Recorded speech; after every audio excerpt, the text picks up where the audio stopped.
Once again, good morning and welcome to the Committees on Health, jointly with Consumer and Worker Protection and Oversight and Investigation. At this time, we ask if you could please place phones on vibrate or silent mode. Thank you for your cooperation. We are ready to begin. So good morning, everyone. I am Gail Brewer. I am the chair of Oversight and Investigations, and I'm joined here by, first I'll just mention my wonderful colleagues who are co-chairing, Councilmember Velasquez, who is head of Consumer and Worker Protection, and Councilmember Schulman, who's head of the Health Committee. And we also are joined by Councilmembers Feliz, Barrios, Osei, and Juan. And I want to say we're really pleased to be here. The hearing is on the rapid spread of unlicensed smoke shops since the Marijuana Regulation and Taxation Act passed in Albany in March 2021. And that was a real feat by our state legislature. We know there is an illegal cannabis store, van, or street vendor on what seems like every block in New York. The proliferation of cannabis retailers over the last 22 months has gone almost unchecked by the city and state, except for our wonderful sheriff. I want to say that very distinctly. The impetus from this hearing was a block-by-block canvassing of the Upper West Side in late November in my district to determine the number of smoke shops and other stores selling cannabis illegally. We found, with my staff and interns, 26, and since then the number has grown to 28. We think that 22 of the 28 also sell tobacco and nicotine products, including untaxed cigarettes, from Georgia in particular, and flavored e-cigarettes that are banned. And some have the mushrooms. We sent a letter to the city and state officials calling for more and better coordination between agencies for enforcement of these shops. We don't have a response yet, but I'm sure we will. And in December, with my colleague, Assemblymember Linda B. Rosenthal, we had a cannabis town hall, and the State Office of Cannabis Management presented. They're not able to be here today, but I know that they are working hard on this issue.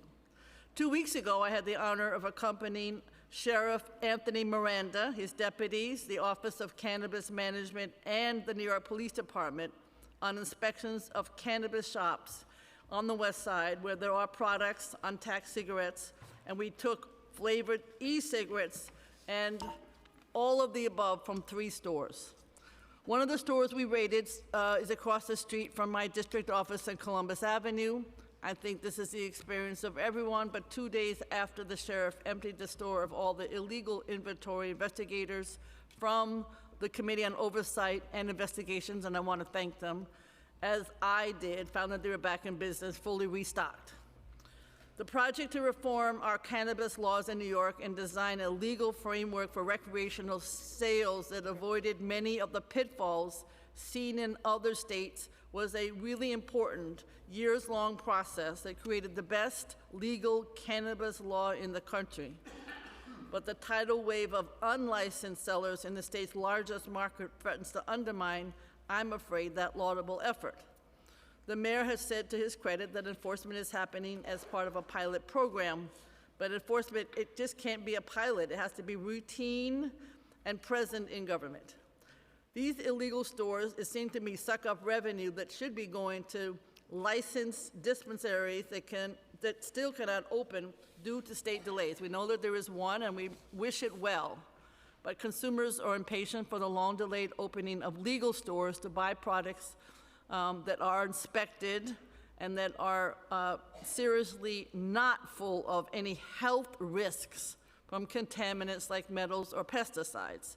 I first got involved with this because parents are worried that underage children, their children, and also that they will be sold tobacco that is illegal, and so there's a lot of concern.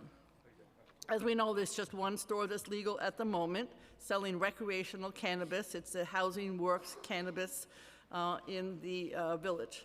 But within a 10-block radius of that store, thanks to the O&I staff, Office Oversight and Investigation staff, there are 11 illegal cannabis retailers, all of which I think are undercutting Housing Works prices. There has been a line around the block, so it is popular. But how can we expect legal shops to compete in this kind of marketplace? So we need enforcement to tell us why they are allowed, why so many illegal businesses are allowed to set up shop in the open, and how they're going to get things under control. And again, it's hard because I know the state doesn't have the authority to do that yet. Have the unlicensed shop flourish because state regulators lack the legal tools to have the standard teeth? Do they have enough inspectors? We have piloting enforcement rather than our laws enforcing on a regular basis. Do we need to create new city laws? And by the way, many people think that the illegal shops are legal. That's another issue. We want to hear from the businesses and the experts on the new world of legal adult cannabis, about how unlicensed sellers may affect young, legitimate market ones, because we want them to be successful. We want the revenue. And we want to hear from the public about their concern about their health and those of their children. So I don't want to see unlicensed cannabis sellers enter the criminal justice system for anything less than severe criminal conduct that threatens public safety. But we need solutions that are as innovative as the law itself. It was a very innovative law, and it talks about equity, which other states, Massachusetts and New Jersey in particular, do not. So before I hear from our wonderful colleagues, I want to thank Senior Counsel Christopher Murray, Policy Analyst Alex Yablon for their hard work, and I certainly want to thank from my office, Shula Puder and Sam Goldstein, and from the O&I staff in particular, Zach Mayer, who has been doing your person's work, going from place to place in terms of these shops. Now I'll turn it over to Councilmember Velasquez. All yours.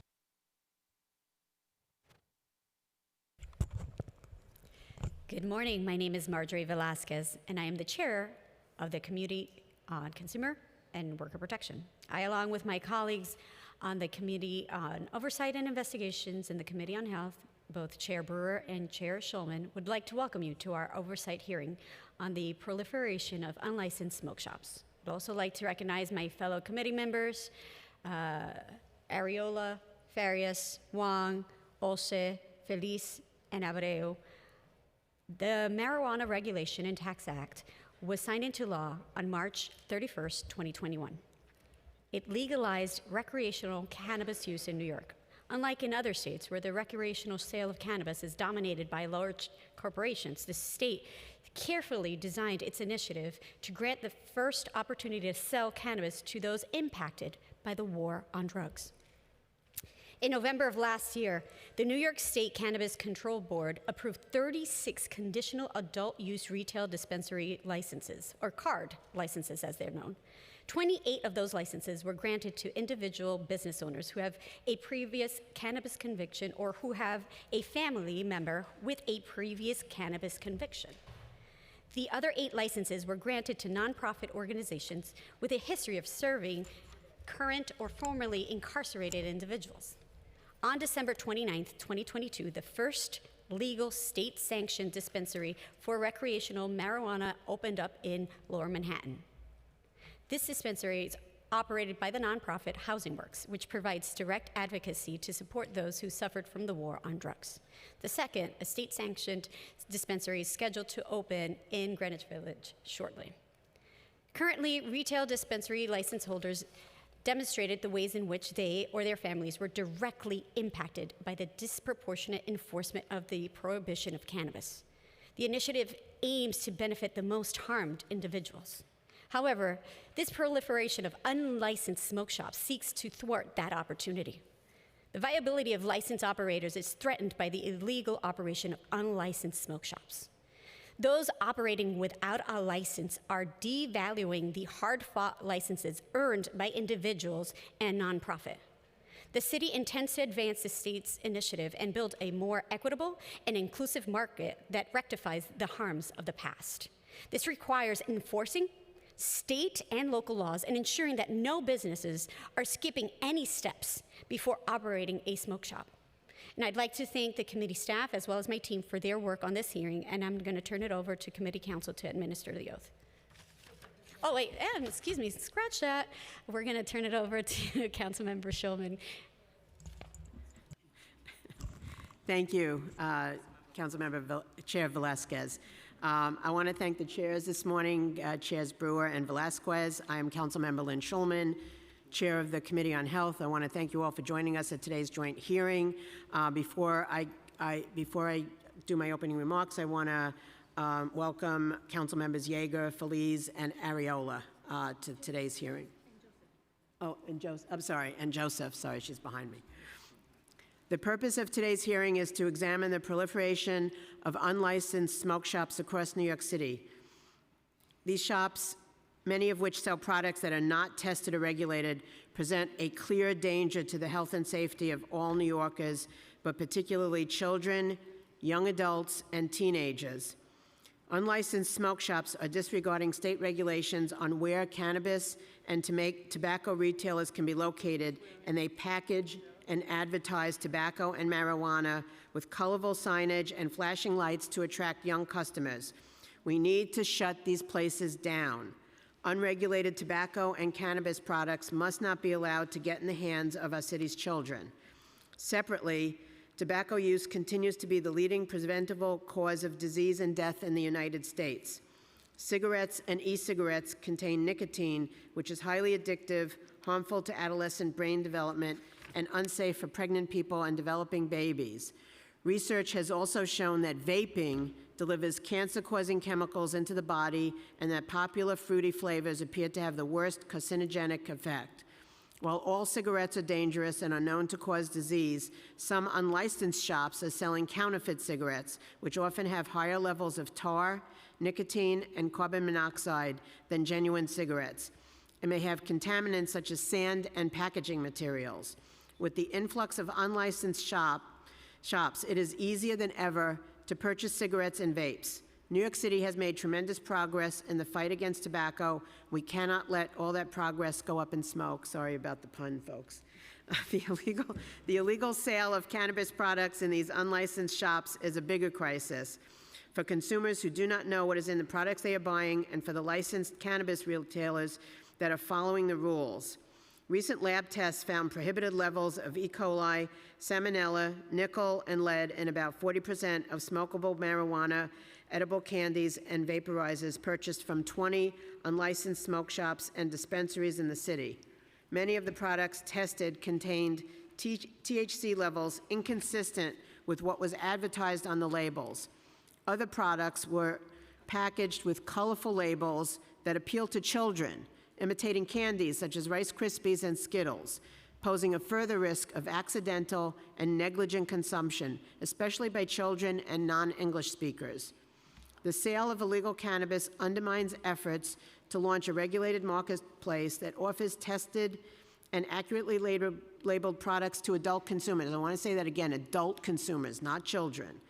For the health and safety of all New Yorkers, we have to step up enforcement, and I just want to thank, before his testimony, Sheriff Miranda and his team, because they have been out there doing the work for us and helping to keep our communities safe and get these unsafe and mislabeled products off of our streets.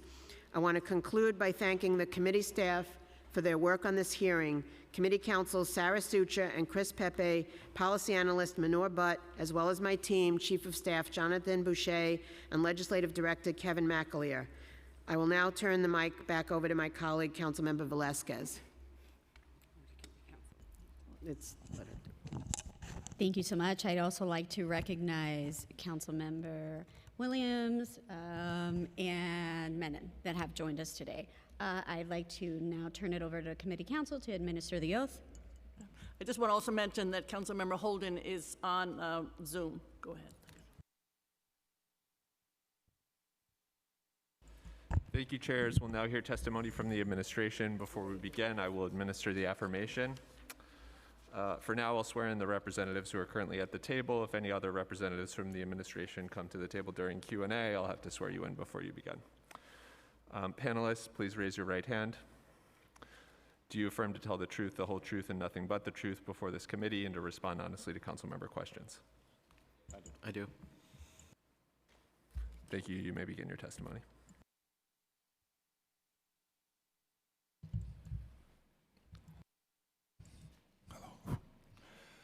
Good morning, Chair Brewer, Chair Velasquez, and Chair Schulman, and members of the Committee on Oversight and Investigation, Committees on Consumer and Workers' Protection, and the Committee on Health. My name is Anthony Miranda, and I am the City Sheriff. I am joined today by colleagues from the Department of Consumer and Worker Protection, Department of Mental Health and Hygiene, and the New York City Police Department. I'm here today to testify on behalf of the administration to discuss the compliance task force that has been strategically assembled to address the proliferation of illegal smoke shops throughout the city. As you are aware, there has been a large increase in highly visible, illicit, unlicensed retail smoke shops. These retailers are illegally selling cigarettes, other tobacco products, vape products, e-cigarettes, and the like. Many, if not most of these shops, are also involved in illegal sale and distribution of cannabis. The proliferation of these illicit shops illegally selling cannabis and tobacco, vape products is causing substantial concern among many New Yorkers. Public health and safety are at the core of all of our actions and are very much part of creating an equitable cannabis industry in our city. Businesses that endanger New Yorkers will be thoroughly investigated. Illicit shops that continue to put New Yorkers at risk while also jeopardizing the success of equity-centered cannabis legalization will face legal consequences.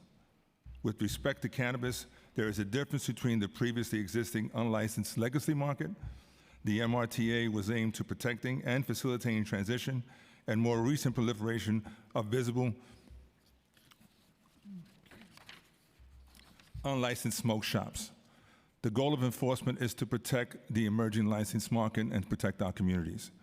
The creation of the task force, the Compliance Task Force pilot program, was initiated by the Deputy Mayor's Office of Public Safety, led by the Sheriff's Office in conjunction with the DCWP, NYPD, and joined by the New York State Office of Cannabis Management. The task force worked for 12 days from November 14th through the 19th and November 28th to December 3rd. We dispatched 2 teams consisting of approximately 10 personnel. This operation seized approximately 147,000 illegal items and 604 pounds of cannabis. Estimated retail value was over $4 million. The purpose of the task force was to form a group of enforcement personnel working collaboratively to use their independent authority to address a multitude of illegal activities being conducted in smoke shops across our city. Working together, these agencies' combined resources have a greater safety impact, public safety impact, while seizing contraband being sold illegally in the smoke shops. The unregulated sale of untagged cigarettes, contraband flavored tobacco, and vape products, as well as the THC cannabis products, are rampant throughout the city, and the task force was formed to determine if combining resources across agencies was a more effective use of resources as opposed to each agency acting independently.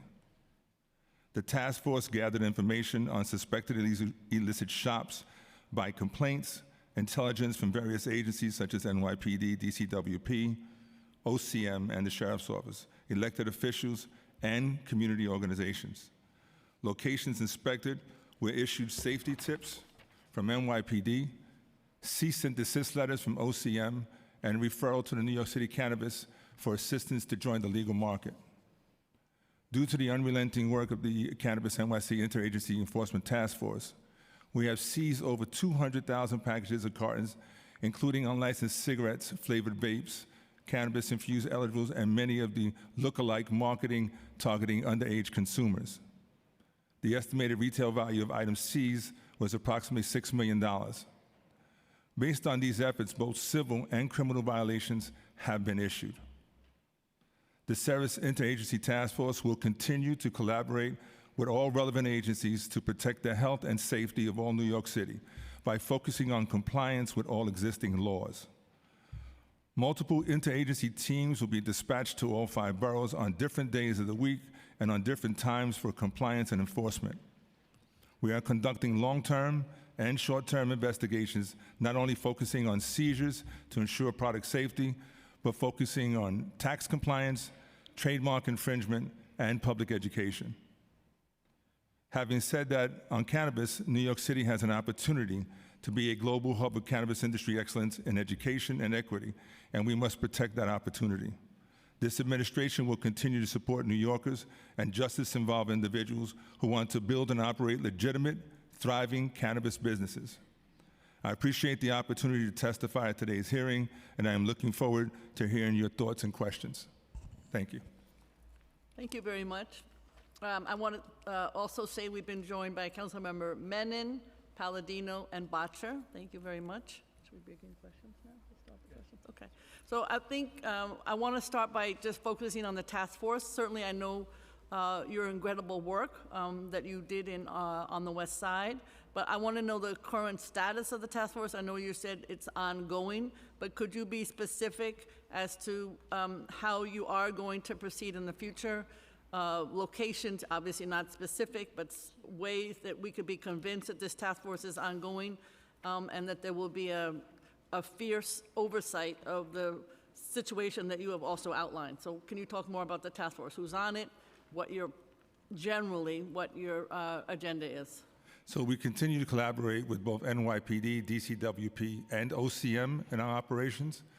We are incorporating other city agencies as well as we continue to do inspections of physical buildings. The task force has continued, so it did not stop after the 2 weeks. We regrouped, we analyzed the information that we received, and now we continue to go out. We have collaboratively with the information received from all the agencies, probably identified over 1,200 locations that are going to be inspected or focus of target of our investigations. And like I said, we're conducting both short-term and long-term investigations into these stores or these. Okay. 2 questions. One, we all have these trucks. I want to know if you could talk a little bit about how you handle that. And also, have there been illegal cannabis home delivery operations? Obviously, that's something that will be legal once that is set up legally for the legal shops. But could you talk about those 2 entities? Okay, so for the cannabis trucks that are selling in front of locations, we have been working both independently and collaboratively with the other agencies. NYPD has seized, and they'll speak about the vehicles that they seized. The Sheriff's Department independently has seized 15 of those vehicles on the streets. We issue violations, and then we tow the vehicles and seize the property that are on these vehicles. So as we receive complaints, they're mobile. So we analyze the complaints that are received, and then we go out and locate those vehicles and issue them summonses and take corrective action. As to the home delivery process, that hasn't begun yet, and we haven't been directly involved in that process yet. Okay. The issue of the state, so when you talk about the task force, is the state involved? I know that they were really helpful when we did the shops on the west side, but how is the cannabis office in the state involved in your task force? The state has been working with us collectively. They have gone out into doing the inspections with us as well. We have initiated inspections that were led by the State Office of Cannabis Management also. So they have investigations into the city, and they've asked us for assistance. We've assisted them, and they are working collaboratively with us now on doing the inspections that we're conducting. Okay, obviously they need some legislation to be more effective, but that's a different story. How many sheriffs do you have, and do you have vacancies? We have a slight vacancy problem in the city of New York, as you know, but I want to know how many folks work in the sheriff's office, how many vacancies you have, and I assume that everyone is trained to do this kind of enforcement. Yeah, so we currently have 225 personnel. I think there's 140 deputies and investigators. We have an examination that filing period just opened up. It ends on the 24th, so we encourage everyone listening to the hearing to join the Sheriff's Department, come out and apply. And we have, I think, 45 vacancies currently. 45 vacancies, okay. And then the issue of NYPD, we know that there was I mean, I've had robberies on 71st Street. I know there was one in I believe the Village, either yesterday or this morning. So can you talk a little bit, NYPD, about your role in all of this? So as far as the agency goes, we're assisting the sheriff when he has operations. By his request is to keep the peace. We have electronic equipment that we can run names and databases that he doesn't have in case he needs that. And also, in terms of property seized by the sheriff, we use our property clerk to vouch for those, so we'll help vouch for large amounts of property seized from the sheriff.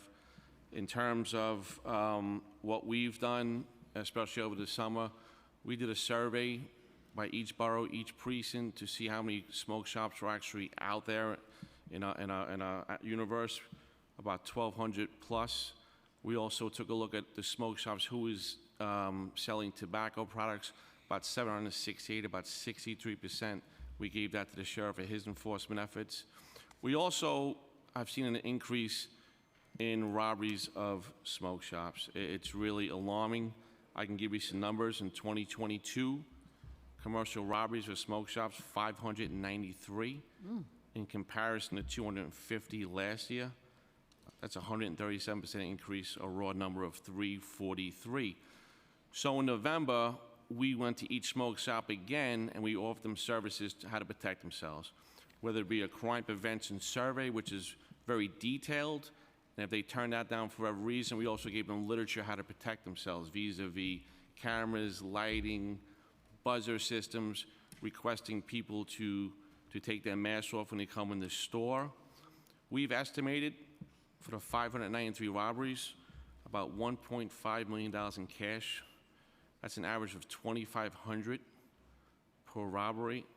The stores are making money, and the bad people know this, and they talk amongst themselves. An alarming figure on that is the people that we've arrested for doing these robberies, almost 30% are between the age of 15 and 19. 13 to 19. 15 to 19, 15. 29%, and 20 to 24 will be 22%.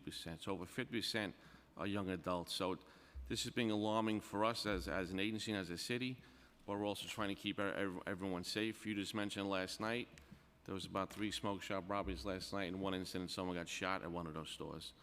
So it's with us now, it's prevailing, and we're doing everything we can to mitigate that.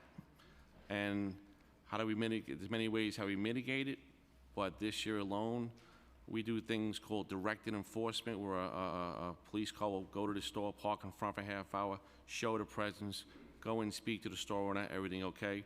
We've done over 8,000 of those directed patrols. So we're trying on that end also to keep everybody safe. You find they're open later than other stores on the commercial strip? That's what I find. The times vary, and I also would like to say that the other issue we have when we go back to stores being robbed, there are multiple people doing the same robberies over multiple boroughs. They're jumping from Queens to the Bronx, from Brooklyn to Queens. They're doing 1, 2, 3 a night, the same group of people, so it's also a challenge for us. Okay. You mentioned about the product, and I wanted to go back to the sheriff also to figure out what you do with product once it is taken, and maybe the police department could also chime in. So how do you handle the product that you have seized? We inventory all the products taken from the store. We bring it either to the sheriff's office, who we have our own property, or we voucher it with the New York City Police Department. It's held for evidence, and then after a certain period of time, they are sent for destruction. Okay. I mean, I think you mentioned also there's a company that when you have the product that is in, needs to be disposed of differently. Can you talk a little bit about that? So the vape products are classified as hazardous material, therefore they cannot be disposed of in a regular manner. There are specific companies and regulations guiding the disposal of that product. Currently, there is a great strain in identifying an appropriate agency that has the capabilities of destroying it and fulfilling the mandate of the Sheriff's Department, because the Sheriff's Department also has to witness the destruction of this material. Okay. And then my final question is, again, back to this issue of how are you thinking that between you and the other agency in the task force, given perhaps another year before we have any state legislation, what is your overall goal working, again, with this task force and perhaps the DA's office, other jurisdictions if needed, to address this illegal market? How can you be a little bit more specific between the sheriff and the police department and anybody else, obviously Consumer Affairs also? Because my understanding is Consumer Affairs goes in. You have been doing a good job to send the fines to Oath and try to get Oath to work with you. But you don't necessarily tell the sheriff. And so these shops now have summonses from Consumer Affairs. They have summonses and closure in terms of the sheriff, in terms of their materials, although very quickly the cigarettes arrive again, the cannabis arrives again, and we're back in business. So I just want to know about what's the view of what's the agenda for the task force, and how will the agencies be coordinating in the future? So first, we want to express that the task force and administration has the same concerns that many of you have voiced here. There are a lot of marketing that is going to our children, and there's a lot of public health issues and danger to the community, and we want to ensure that they're in compliance. So all the agencies have been cooperative in the exchange of information and exchange of intelligence as well. While we do go out independently and do separate operations, we do collectively share information and are operating together. And that type of enforcement leads to a greater response because we all go in and issue the violations accordingly and take all the corrective action. It also ensures a more comprehensive approach when it comes to filing for nuisance abatements and pursuing other legal actions. So that's where we are. I think that we are effectively working as a team, collaboratively exchanging information and personnel as needed, and we'll continue to do these operations at various times, various dates, so that people know that we're out there addressing the issue. And Councilmember, just a point of clarification, in these initial operations, DCWP inspectors were on site and have participated with the Sheriff's Task Force. When we would enter these businesses, we would inspect for our laws and rules, and subsequently we've continued coordinating with the Sheriff's Office as well. In particular, any inspections that we conduct independently, of which in 2022 we've conducted thousands of inspections of these businesses. If we notice or observe any cannabis that's being sold in the store, we will flag that for the sheriff and make sure that enforcement action is coordinated upon. Okay. So we'll continue to do our business inspections as we normally do in our agency, but also we have, if we get complaints, whether from any community person, we will investigate them. We have our powers of our narcotics division, our intel division, to do buys at locations that are known to be selling illegal products. So for instance, outside the agency, the police department did 17 search warrants at locations based on information received from community complaints, anonymous tips. It runs the gamut. And what we recovered in these 17 search warrants: firearms, marijuana, psychedelic mushrooms, pills, gambling devices, THV vials, untagged cigarettes. We'll continue to use our powers to do that, and then with the hope of nuisance abatement, which we know it's a due process that takes, it's not a short period to get this done. So we'll continue to do our part there, and hope we can get some of these stores nuisance abated, and the legal stores can flourish, and the illegal stores can leave our streets. Okay. We've been joined by Councilmember Salamanca and Rivera, and now Councilmember Velasquez. Thank you for your testimony today. I wanted to follow up on a couple of statements that were said when we're talking about constituents reaching out to us. Right now, it's 311, and that's what we're asked to tell you guys. Hey, they filed, and we follow up with you. Can you guide us through the process on how that leads to an inspection and if it's negligent, or how do you shut these smoke shops down? Okay, so right now, for 2022, we received 951 301 complaints. It could be the store, it could be outside the store noise, it could be a few things. We also had our individual borough commanders issue us some top stores based on what they're hearing from their constituents, and then we kind of start the process there. Like I also mentioned, we do get complaints of illegal transactions that are taking place in these stores, and we will give that to our intel division or narcotics division to go investigate and get possibly a search warrant and possibly submit, and will submit for nuisance abatement. That's what we do there. So 951 301 complaints. And is there a way for constituents to track their complaints and make sure that they're being followed? Or if there isn't, what plans does the NYPD have or 311 have to track them down? So I'm not sure we have any, other than through the typical 311 system, how to track where complaints go. And obviously that's the Office of Technology Innovation that runs that. So, that's something we can talk to them about, seeing if there's a way to track it. And I know the 311 complaints, that when there's noise, we can come immediately. Some of these longer term things take a longer term response to try and settle. So, but I'm not aware of anything other than what's typically in the 311 system. The other one is, we've heard that smoke shops alert one another when inspections occur, allowing them to close before the sheriff's office arrives. How do you plan to prevent this from occurring? Again, we send out multiple teams now, so sometimes it just causes us to go into one area first, hit a location, then move to a separate area, and then return back to the first area we started from. So yeah, they have been communicating.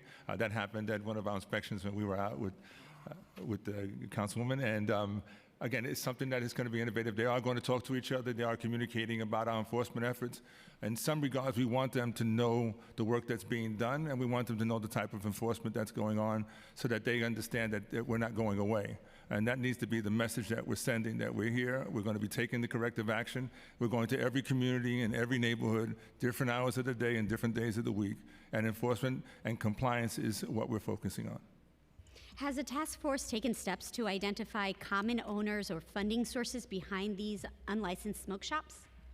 There are ongoing investigations to identify people behind the scene, funding, and again, those are ongoing investigations. So yes, there are follow-up investigations to all the inspections that we are conducting.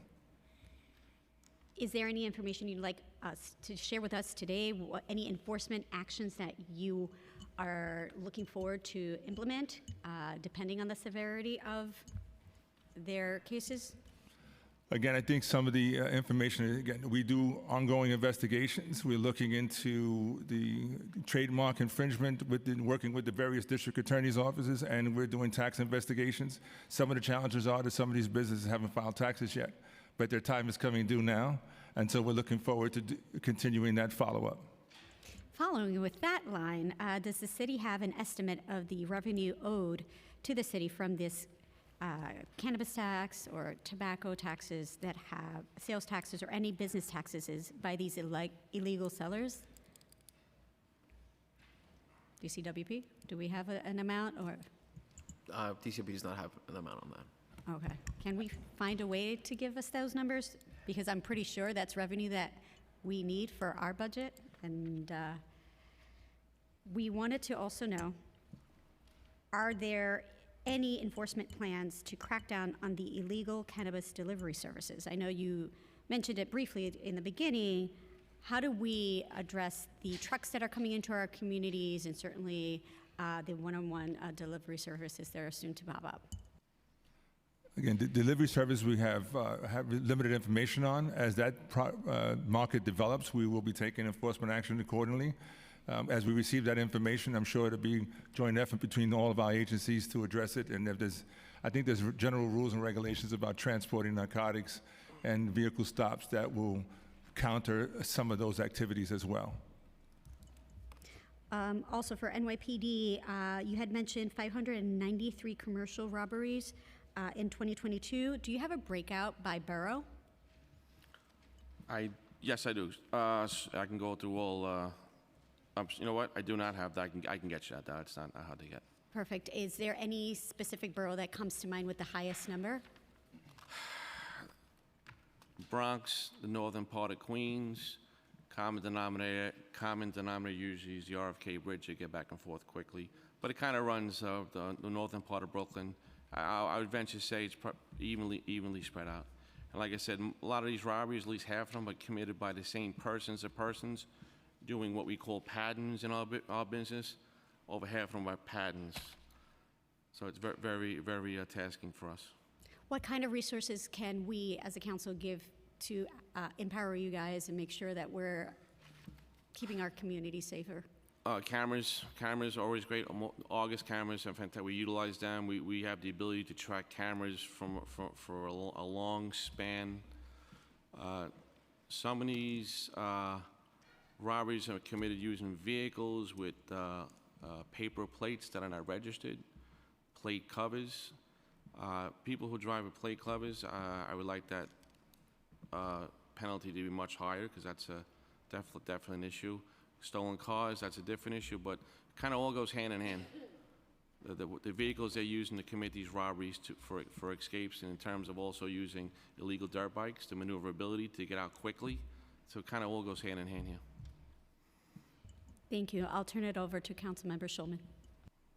Thank you very much. So some of my questions are for DOHMH. Do we have someone here?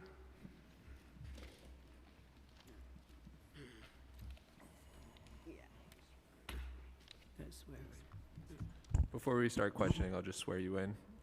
Do you affirm to tell the truth, the whole truth, and nothing but the truth before these committees and to respond honestly to council member questions? Yes, I do. Great, thanks. Has DOHMH been in touch with or been coordinating with the city enforcement agencies such as the Sheriff's Office and DCWP to identify unlicensed smoke shops? Good morning. My name is Kim Kessler. I'm the Assistant Commissioner for the Bureau of Chronic Disease Prevention. Thanks so much for having me here and for your attention to this. We do collaborate with our agency colleagues in the development of policy approaches as well as implementation of laws. We have not collaborated specifically on this enforcement action. Would you consider collaborating on this specifically, on this issue? Our role is really primarily around education, obviously to the public, and also to retailers about the existing legal landscape. We are not directly involved in enforcement. Does DOHMH or any other agency test products that are seized for illicit ingredients such as the presence of fentanyl? DOHMH does not routinely test products that are seized, no. Is there a particular reason for that?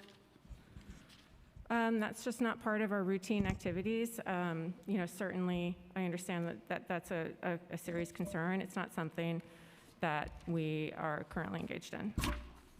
Okay, the tobacco laws and regulations are in Title 17 of the New York City Administrative Code, which governs health.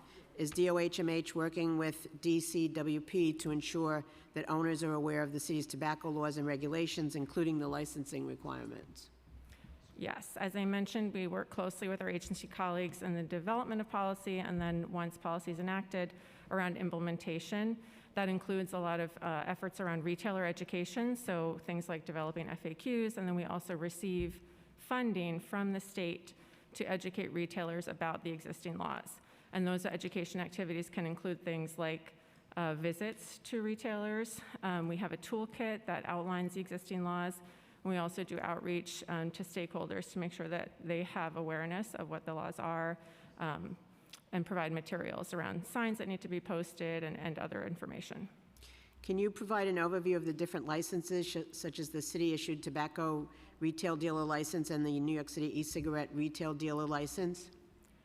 Because licensing is the purview of my agency colleagues, I'd turn that one to DCWP. Thank you. Yes. So we have, within the administrative code, there is no definition that is smoke shops per se. What we do enforce are activities around the sale of tobacco products, which requires a tobacco retail dealer license, and the sale of electronic cigarette devices, which requires an electronic cigarette retail dealer license. So those are, I think, the two primary overlapping categories that would be implicated here. So do you and DOHMH work together in terms of, I know you do the licensing, but in terms of the education piece plus that? The education piece, yes, I think we work very closely with DOHMH throughout the years on education, and we also conduct our own measures, whether that's our visiting inspector program for new businesses or our outreach team's endeavors throughout the years too. Does DOHMH have sufficient staff to conduct outreach around this? Yes, as I mentioned, we receive funding from the State Department of Health to conduct outreach to retailers. What is DOHMH doing to ensure that New Yorkers are educated on the health and safety risks of purchasing marijuana from unlicensed smoke shops? DOHMH, it's a major priority for us to make sure that New Yorkers are aware of risks of all of these products, and we have been collaborating with colleagues at the state, the Office of OCM, as well as Cannabis NYC, to develop resources to provide education to New Yorkers, and that includes some recently developed fact sheets about cannabis, which do reference the importance of buying from licensed retailers when possible. Do you do outreach with the Department of Education for kids so they understand? Yes, absolutely. We collaborate closely with the Department of Education and have provided many trainings that for school staff as well as any school-based clinicians around risks of tobacco products, e-cigarettes, and cannabis. There are reports of smoke shops currently opening around schools, and I actually got a report from a constituent last night opening across from a nursery school. Has DOHMH been in touch with or coordinated with the DOE and DWCP to address this issue, or you're? Again, our focus and our collaboration with our agency partners is really on education and information sharing, and that's the focus of our work with DOE as well. So we are regularly in touch with the Office of School Health, the Office of School Wellness, and provide trainings and resources and materials that can be disseminated to schools. Councilmember, I would just add there that under New York State public law, it's unlawful for a business to display advertising or smoking paraphernalia within 500 feet of a school, K through 12. And that's something that we enforce at our agency frequently through our inspections that we conduct throughout the year. A penalty typically for first-time violations of $500, and in subsequent violations, it can go up to $1,000. I appreciate that. I mean, not within your specific purview, but we should all take a look at increasing those fines, because it's not enough. Folks, New York City's health website has an exhaustive list of resources under the Youth Tobacco and E-Cigarette Prevention Action Kit, made up of various treatment guides, stats, research, and medical estimates. How often is this information updated? That action kit was developed really to provide resources to pediatricians and other pediatric providers, and it really focuses on information that those providers can use to engage youth and their families and provide prevention information as well as treatment resources. And we've disseminated that in many ways through trainings as well as on-site visits to pediatricians throughout New York City. And as well as trainings, again, with school-based staff. And so that's really what that toolkit is about. And then the separate toolkit that is around educating retailers for laws is also available on our website. How often is the kit and the information updated? That kit is really developed like one time and then is currently used. And then in various subsequent trainings and resources, we would update as needed and as possible. Okay, so it's not done on a regular basis, it's done based on... Yep, as needed, as we would determine with kind of any other, how we would prioritize based on health needs or new information. Okay, so now I want to ask a question about how are these, the reports about the illegal shops, how does that, when it comes to 311, how is that dispersed? Is that shared with everybody? Is that shared with a particular agency? I'll jump in. So we Don't all jump in. Go ahead. 311 is our age. We monitor chronic locations the best we can. So if it falls into a chronic location, many calls to a certain location. If we can handle it, we'll try to handle it. If we can't, we'll hook up with our agencies here. That's how we monitor it. And we extracted from hundreds of thousands of calls. That was 951 keyword search, being like smoke shop, and then we extract the issues that are in and around the smoke shop. Most of them are noise, like I mentioned, and we'll try to handle it ourselves, and if not, we'll hook up with our agency partners. So when somebody calls 311 about these illegal smoke shops, do they get a number that they can refer back so that they can see what's happening with it, or? I don't want to give you the wrong information, but there is a finalization code that goes into the 311 system. They could see what was done. Probably a little vague as to what the response was. Okay, it doesn't sound like there's, because what we've done in this council previously is to designate certain issues when they come up and they're prevalent that 311 should focus on, so we're going to go back and have a conversation around that. That ends my questioning for now. I want to let my other colleagues have an opportunity. Thank you. Thank you very much. We're going to start with Councilmember Feliz and then Councilmember Arreola. Councilmember Feliz. Thank you. Good morning, everyone. I'm New York City Councilmember Oswald Feliz. I want to thank my colleagues for this important hearing, and I also want to thank you and your team, Sheriff, for the work that you do.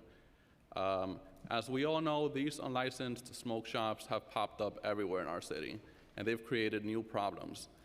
First, the state legalized cannabis to help those that were affected by the war on drugs, and these unlawful shops are undermining our efforts to help those that were affected by those bad laws. Second, unlicensed shops have created new public safety problems. These smoke shops carry a lot of cash, and they carry products that make them targets for robberies, which can quickly escalate. We've seen these robberies even escalate to gun violence, and that's a problem. But even more than that, As it was mentioned earlier, there's no process for determining whether the products being sold are safe before they're purchased and consumed. These are problems. So a few questions, and if you don't have I'm sure we don't have the specific numbers, but approximately how many unlicensed smoke shops do we have in the city of New York? And I know that's a tough question, but would you say we have more than 300? The current surveys that we've done comes up to about 1,400 locations that have been identified. 1,400, repeat the number. 1,400 locations that have been identified as either being involved in illegal smoke or vapes or cannabis business. And approximately how many did we have 2 years ago? I can get you that information, I don't know.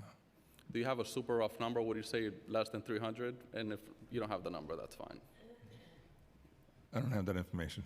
Okay. What can you do if you catch one of these smoke shops selling unlawful products? So we go in and we do inspections, so we identify all the products that are illegal. We seize all the products, and the first process is, again, sharing information with them about how to join the legal market. The second process is to issue them notices of violations with civil penalties or criminal summonses, depending on what the circumstances are. And then depending on the level of product that is seized, whether felony weight or things like that, then in other circumstances, they may be subject to arrest based on if it's a felony or not. Okay. And I see my time is up, if I could just ask one final question. Thank you. At what point can you seize all the products in the shop? And also at what point, if at any point, could you require that a shop be closed? Two separate issues. Once when we go in and do an inspection, we've identified the products that are illegal, we can seize them immediately. So we take whatever we see in that process, whatever is identified as illegal. What they legally can possess, they are left with. And in terms of closing a location, as I spoken to earlier, nuisance abatement and that kind of thing takes a little while because person has to have the due process. Those cases have to go to oath. They have to be found guilty. They can have up to just 90 days or more to address the notices of violations that are issued to them. So following the due process, it may take some while before you can get a nuisance abatement and close a location. Approximately how long are you talking about? Are you talking about 6 months, a year? It depends on case to case. Like I said, they have up to 90 days before they get the initial hearing, and due process says that they can postpone the hearing, and there are all kinds of excuses for postponing a hearing, and then it could take as much as a year. In some cases have taken over a year. It's a follow-up and persistent program that we have to follow. Thank you. Thank you so much. Councilmember Ariola and then Councilmember Rivera. Thank you, chairs, and thank you everyone for coming to testify today. Sheriff Miranda, I want to thank you especially, as well as the NYPD, for the work that you've been doing in our districts. I've worked with you directly, both the NYPD and our district attorney's office and your office, to close down both mobile and brick and mortar shops. I think that the main thing we have to keep in mind here is sometimes it takes patience. And that's sometimes the thing that we don't really want to hear. But having patience allows them to do their due process, as the sheriff says, and would allow them then to make a felony arrest rather than just confiscating product and having them open the very next day. So, Sheriff, if you have a brick and mortar that you're going to, and this may be the third time you've gone there. So is there like a time where then, the Consumer Affairs and, gets involved and says, okay, we're going to take away whatever licensing you do have, whether it's for cigarettes or to sell candy or whatever. Is there a tracking of that where then they lose the license that they do have? So anytime we do inspections, we report all the violations that actually DCWP has been with us on, or consulting with us on, collaborating with us on many of these locations. So we share the information. We also notice if they have liquor authority licenses, we send notices to state liquor authority. If they're holding the lotto machines, we give them notices as well to allow the other agencies to take any enforcement action they feel is corrective when we identify that they've been involved in illegal sales. And are you noticing that there are common ownerships with these stores, the brick and mortars? We've encountered both. I'm sorry? We have encountered both, independently owned, and as we do ongoing investigations, we're identifying people who are maybe involved in multiple locations. Because I did notice that in my own district, when you were able to make an arrest at the mobile van, a lot of brick and mortars shut down. Just one last question. This is actually for DOH, because I've worked with the Office of Cannabis Management, great job, always on the other end of the phone, same with PD and the Sheriff's Office. But what I'm hearing from the Department of Health is that you're really not helping those three entities in any type of prosecution. So if you're not testing and you're not finding out whether there's fentanyl in whatever they're confiscating, then how really, that's your job. You should be testing, seeing if there's fentanyl, because that's never okay, and putting that information forth, because then they could prosecute maybe with a higher charge, and then get people who are these bad actors, off the streets. So why don't you test? Thank you for that. Thank you for your question. I want to assure you that this is an incredibly high priority for the department in terms of the importance of tobacco control prevention and the importance of making sure that New Yorkers have information about any health risks associated with tobacco, e-cigarettes, or cannabis. We work very closely with our agency partners. But I'm talking about the confiscated contraband. Yes, in terms That's what would help in the prosecution. In terms of the confiscated contraband, this isn't something that has been part of our process. From what I understand from my colleagues, there has not been substantial evidence in New York City that indicates the presence of fentanyl in a cannabis product. But again, this is something we could follow up with more information for you. So that's not something you would know unless you were you were testing the products. So what I suggest is you at the DOHMH amplify your involvement in assisting these agencies in taking these bad actors off our streets. Thank you. Councilmember Rivera. We've also been joined by Councilmember Ayala, Councilmember Hudson, and after Councilmember Rivera is Councilmember Farias. Thank you for being here. Thank you for your time. Thank you to the chairs. I think we all feel very, very frustrated by this entire process, the system that has popped up illegally, and especially its proximity to our schools. I will tell you that I feel in my district that there is a proliferation is an understatement. And between smoke shops and people selling weed and gummies and everything else, we have one licensed cannabis retailer, one. Housing Works on Broadway and 8th. But we have, it seems, 1,400 unlicensed locations in the city, and I think we all feel inundated. Do you have the numbers for where the maybe majority of these smoke shops are located?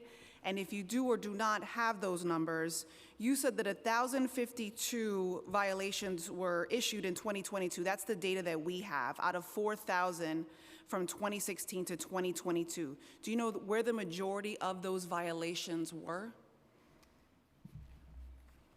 So it's trending how many locations in terms of concentration in certain neighborhoods, whether they're highly proliferated in some more than others, where the violations are actually issued. That's my second question. And then I want to ask you about specific locations and how does the Department of Consumer Affairs and Worker Protection actually justify increasing licenses where they were deemed under the cap in some community districts, whereas they might be adjacent to some who have the proliferation? And I'm happy to go into that third one when you answer. So my number's slightly off from the sheriff's. I'm at 1321. This is some visual. This is going block to block. So I'll just go by our 8 patrol boroughs. That's where I have broken down. So Manhattan South, 219. Manhattan North, 154. The Bronx, 204. Brooklyn South, 215. Brooklyn North, 213. Queens South, 97. Queens North, 129. And Staten Island, 90. That's where I come up with my 1,321. When we did our business inspections throughout the city, administrative compliance inspections, and this what that means is our officers can go in and can only go where the public can be and write summonses, owed summonses for violations of signage and things of that nature. When we surveyed all our shops, it was about 327 summonses. It kind of ran every neighborhood, every neighborhood in the city. There wasn't one that was more than the other. And like I said, 51 summonses in Brooklyn, 48 in Queens North, so it kind of ran the gamut, as you were saying, the legality of all these stores. But that's what we did as an agency. And then when we went back out in November from a crime, like I said, or I stated earlier, from a crime prevention point of view, because we have to keep them safe regardless, we asked them if they wanted a survey done of their store. Some people were reluctant to that, okay? But most people did take our literature on how to keep yourself safe, how to keep your store safe. And they were very receptive to that.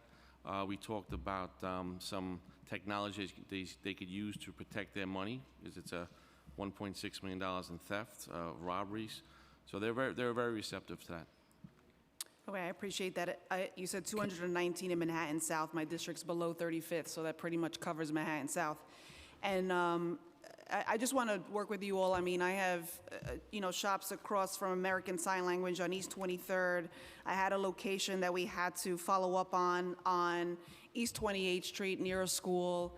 I mean, this is the 500-foot rule in violation over and over and over again. And I do have teenagers using credit cards to buy weed at illegal smoke shops. So there has to be some sort of comprehensive effort, and I want to keep working with you all on that. Thank you very much. And I can take those locations from you. And again, myself, the sheriff, we can come together. I could do it other ways also. So if I can get the list from you, and I'll help you with that. Absolutely. Thank you. Thank you, Councilmember, if I may, to respond to your question regarding the community district caps. So in 2017, there were various pieces of legislation that were put forward that created the electronic cigarette retail dealer category and revamped the tobacco retail dealer category as well.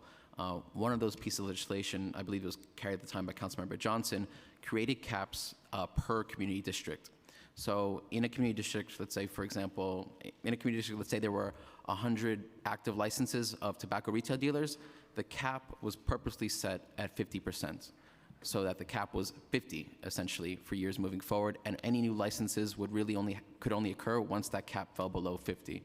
Now, for the vast majority of community districts, and again, this is per community district, the vast majority, they have not fallen below caps, but there are a handful that have. And those did receive notices of a lottery for available licenses for ECRDs, electronic cigarette retail dealers, or TRDs, tobacco retail dealers. And that said, the licensing is one component, the enforcement is another. We take our enforcement work very seriously. In 2022 alone, we've done close to 16,000 inspections of TRDs and ECRDs. We've issued close to 7,400 summonses as well. This is work we've done independently, and also we've done under the leadership of the Sheriff's Task Force as well. I think ultimately the sentiment that you brought up about the impact that the situation is having on the city, the administration feels the same way.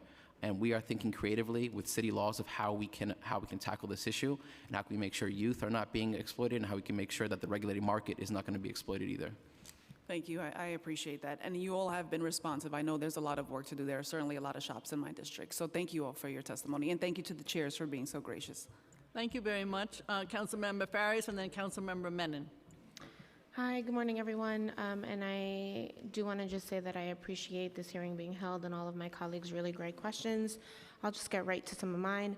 Are we seeing repeated violations from the same businesses in illicit sales, especially around cannabis or cannabis to minors? So the stores are opening up after we do inspections, so we are seeing multiple violations, and we are going back and re-inspecting locations on a rotation basis. I should emphasize that if you have complaints about locations that are by schools and centers and houses of worship, that kind of thing, please make sure not only 311, but they can also contact the sheriff's office as well and share that information in as much details as possible.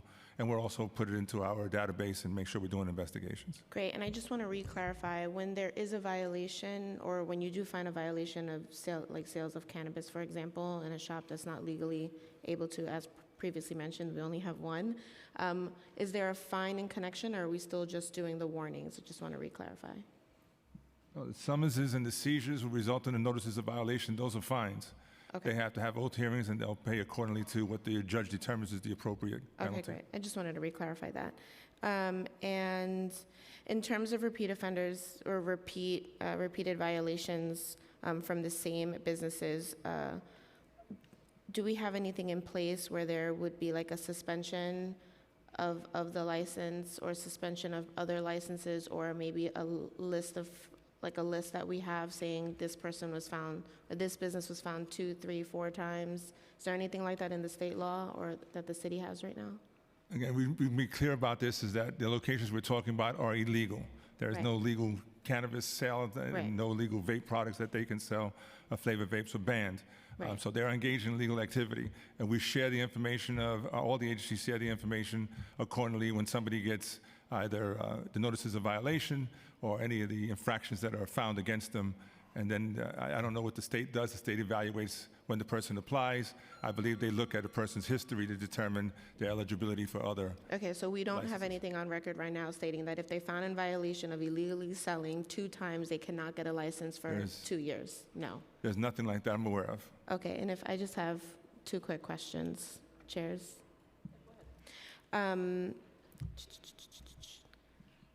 My 2 other questions are, do we know of any notices or processes that businesses that have been in violation are given education on how to legally get a license to sell? So the answer is yes. They refer to NYC Cannabis, and I believe NYC Cannabis is now producing a one-page pamphlet that will be available to us shortly, and we'll also be able to give that out as we're doing our inspections. Okay, so we share information saying like this business this week was found with illegally selling cannabis. They then go out at some point and give that information business on how to be a legal seller? If we find somebody in violation of the law, we will issue the appropriate corrective action, whether that's a summons, a seizure, notice of violation, or may result in an arrest. However, they are given the information to both participate legally in the market if they want to pursue it. They're also giving safety tips and formats from the New York City Police Department that is also shared as we do the inspections. Great, thank you. And my last thing is around tobacco. How often do we remind the public that stealing and selling tobacco is a federal offense? Do we know if we have any like education plans? I only ask because my community is both my community board precinct councils, have made it known that it is a federal offense to steal and sell tobacco, and so the cannabis part is, yes, illegal and all of that, but really where we're getting or cracking down on finding folks is that you're not, there's tags and a process for selling tobacco. So just wondering, do we have education campaigns or anything like that? I'm not aware of anything the NYPD has done in relation to that. Yeah, I'm not aware of that either. We can do PSAs. We can use our precinct committee's Twitter accounts. We can do that if we had something. I believe the Department of Finance, and they do have some type of education material they supply in terms of breaking the law, and enforcement of illegal cigarettes is a major process, a major violation that has gone on for quite some time, which we continue to do, and again, not just now in this current enforcement, but as part of our regular inspection responsibilities to seize and arrest the people that are involved in the illegal sale of cigarettes and the transportation of cigarettes. And I'm going to check on my public information office. I think it's a good idea if we can get that out there. So I wrote it down. I should be able to, yeah. Thank you so much for your time, and thank you for the allotment of additional time, chairs. Thank you, Councilmember Menon and Councilmember Osei. Thank you so much. Well, first of all, thank you to the chairs for this important hearing. I have 2 questions. Both of them relate to the marketing to children. I'm deeply concerned that these products, they have cartoon characters on them. They're in colorful packets. They have names that appeal to young kids. So my first question is, I strongly believe that this is deceptive marketing and that it violates the city's consumer protection law. Federal law requires a higher standard for products that are marketed to children, as you know, after the infamous Joe Camel case. So my question is to DCWP, how many deceptive actions, legal actions, have you brought against manufacturers or distributors? Thank you for the question, Councilmember. I'm not aware of any consumer protection law cases that have been brought forward under this, but I'm happy to check with the General Counsel to see what type of work they've been doing on consumer protection as it relates to this package. Okay, I think this is imperative. You clearly have legal jurisdiction. It's deceptive marketing, and I really urge agency to go after these manufacturers and distributors who are clearly marketing these dangerous products directly to children. My second question relates to this as well. When I was DCWP Commissioner in 2014, we had a similar problem with the proliferation of K2 synthetic marijuana. We did do seizures. I know you mentioned Sheriff, you've seized over $4 million of products. We seized over $17.5 million of products, and that wasn't even enough. So what we did is we did a PSA campaign. DCWP did subway ads, bus ads.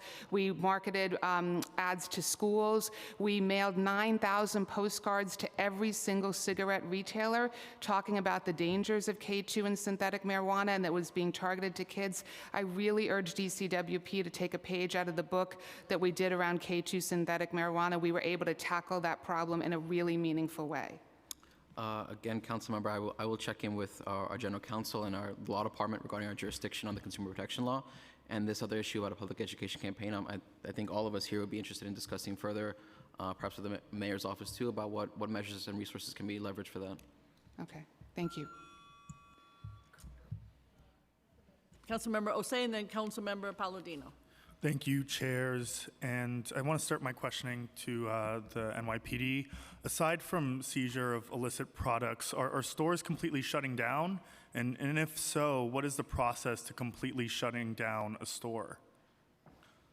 Well, stores shutting down, I don't think I can answer that if I see a change in the numbers.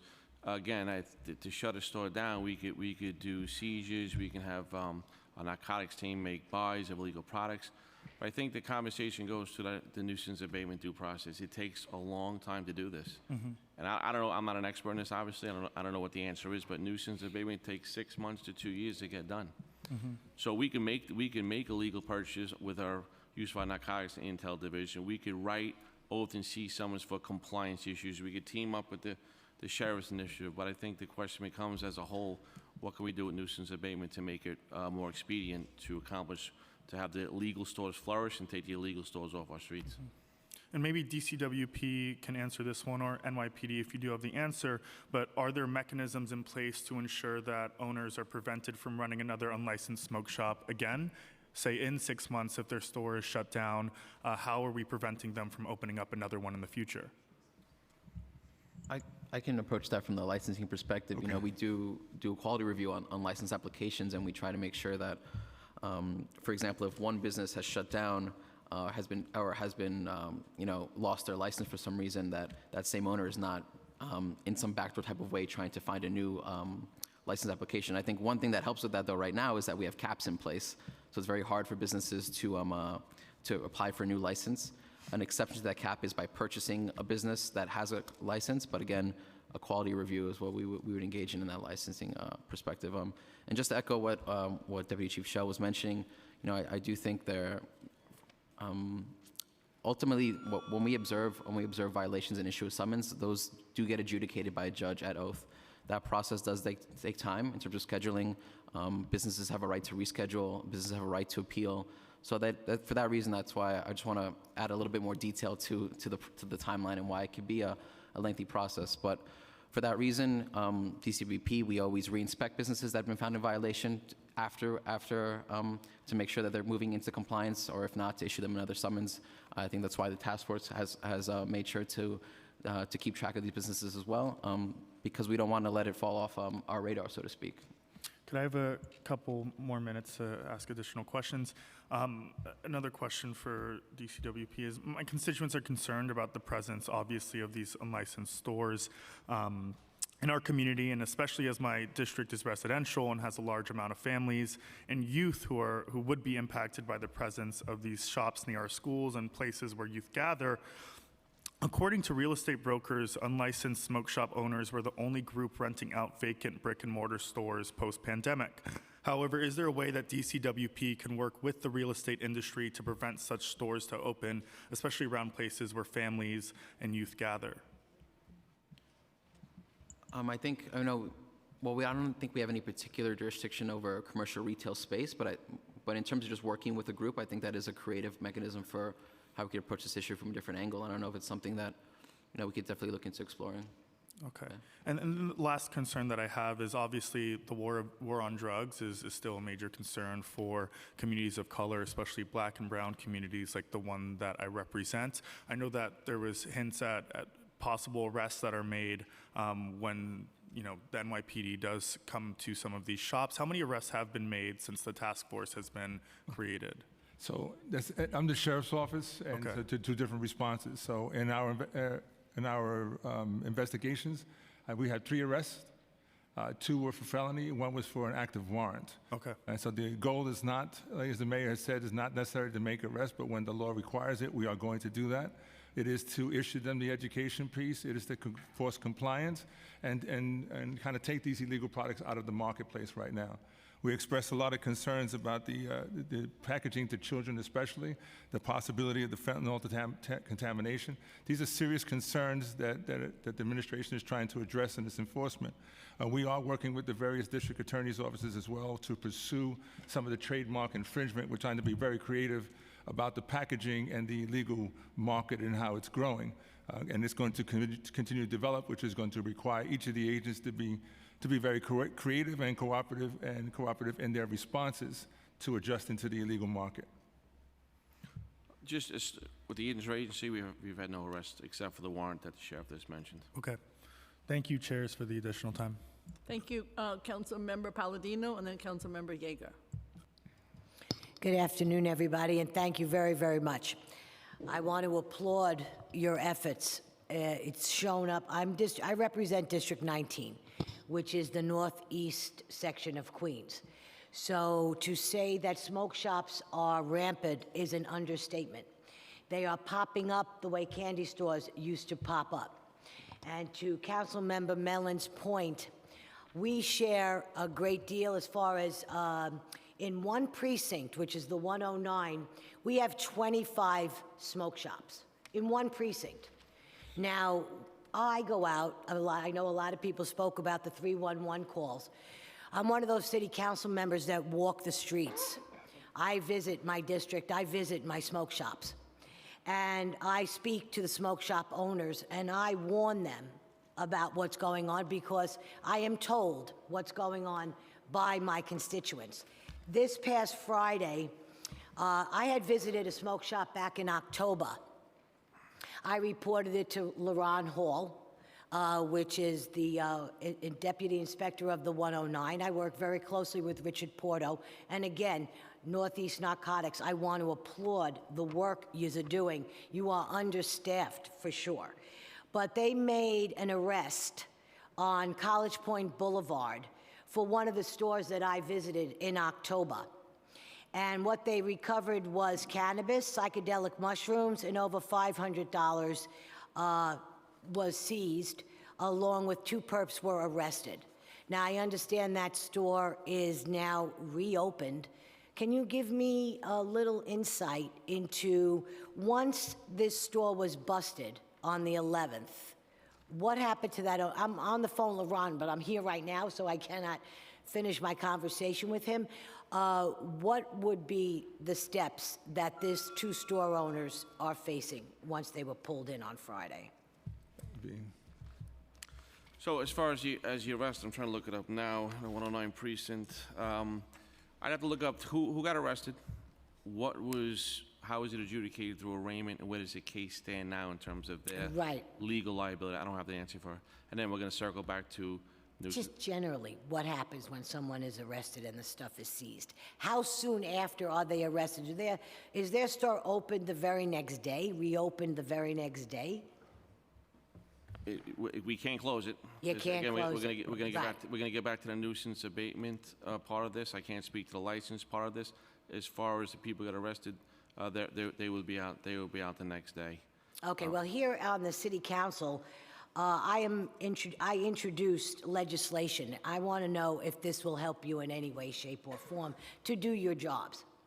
For example, smoke shops need to be regulated and strict licensing needs to be in place. I think if that strict licensing is for you to be able to see whether they're licensed or not, would be a help.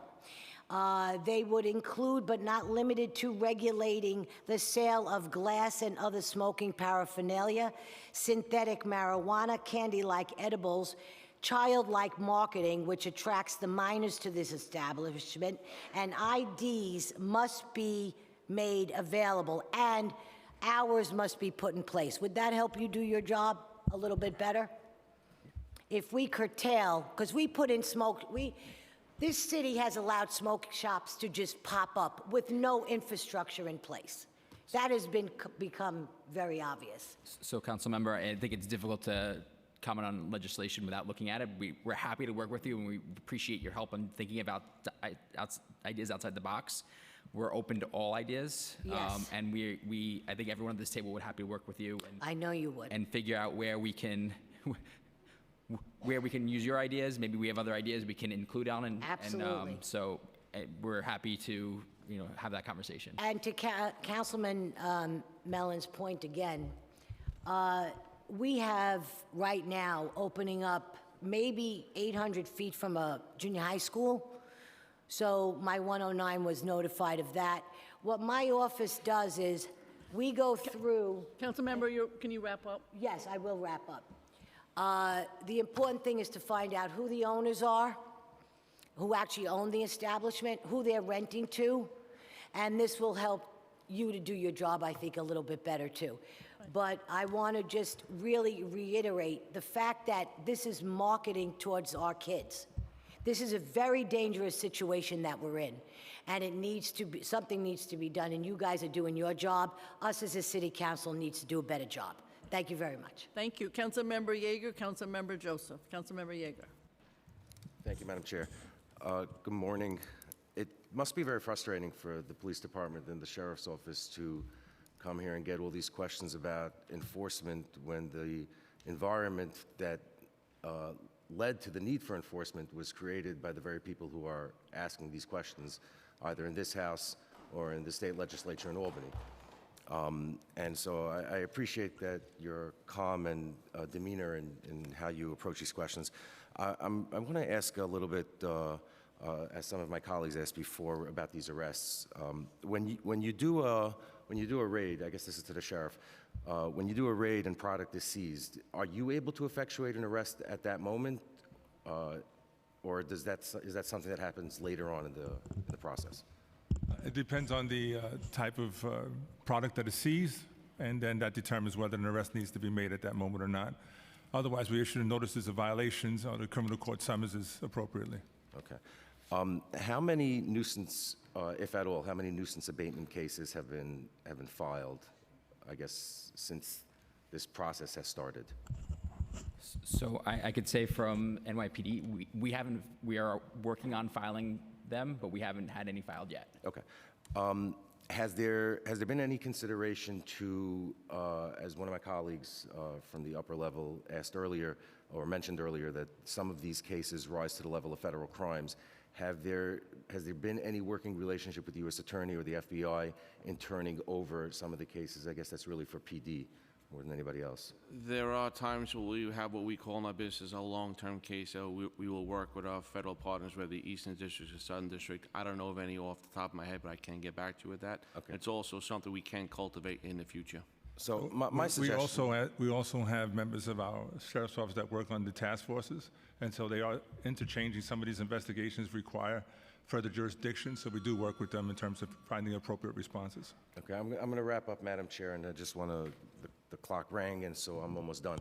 I would just like to suggest, I mean, given that we know, and it's not anecdotal, we know that this is something that is really, it's been a steady march in New York City towards, I guess, for lack of a better description, a Amsterdam of sorts, a drug market of open air that's now moved into brick and mortar, and that through no fault of law enforcement, but simply because you've been directed by politicians, your eyes have had to been shut over time.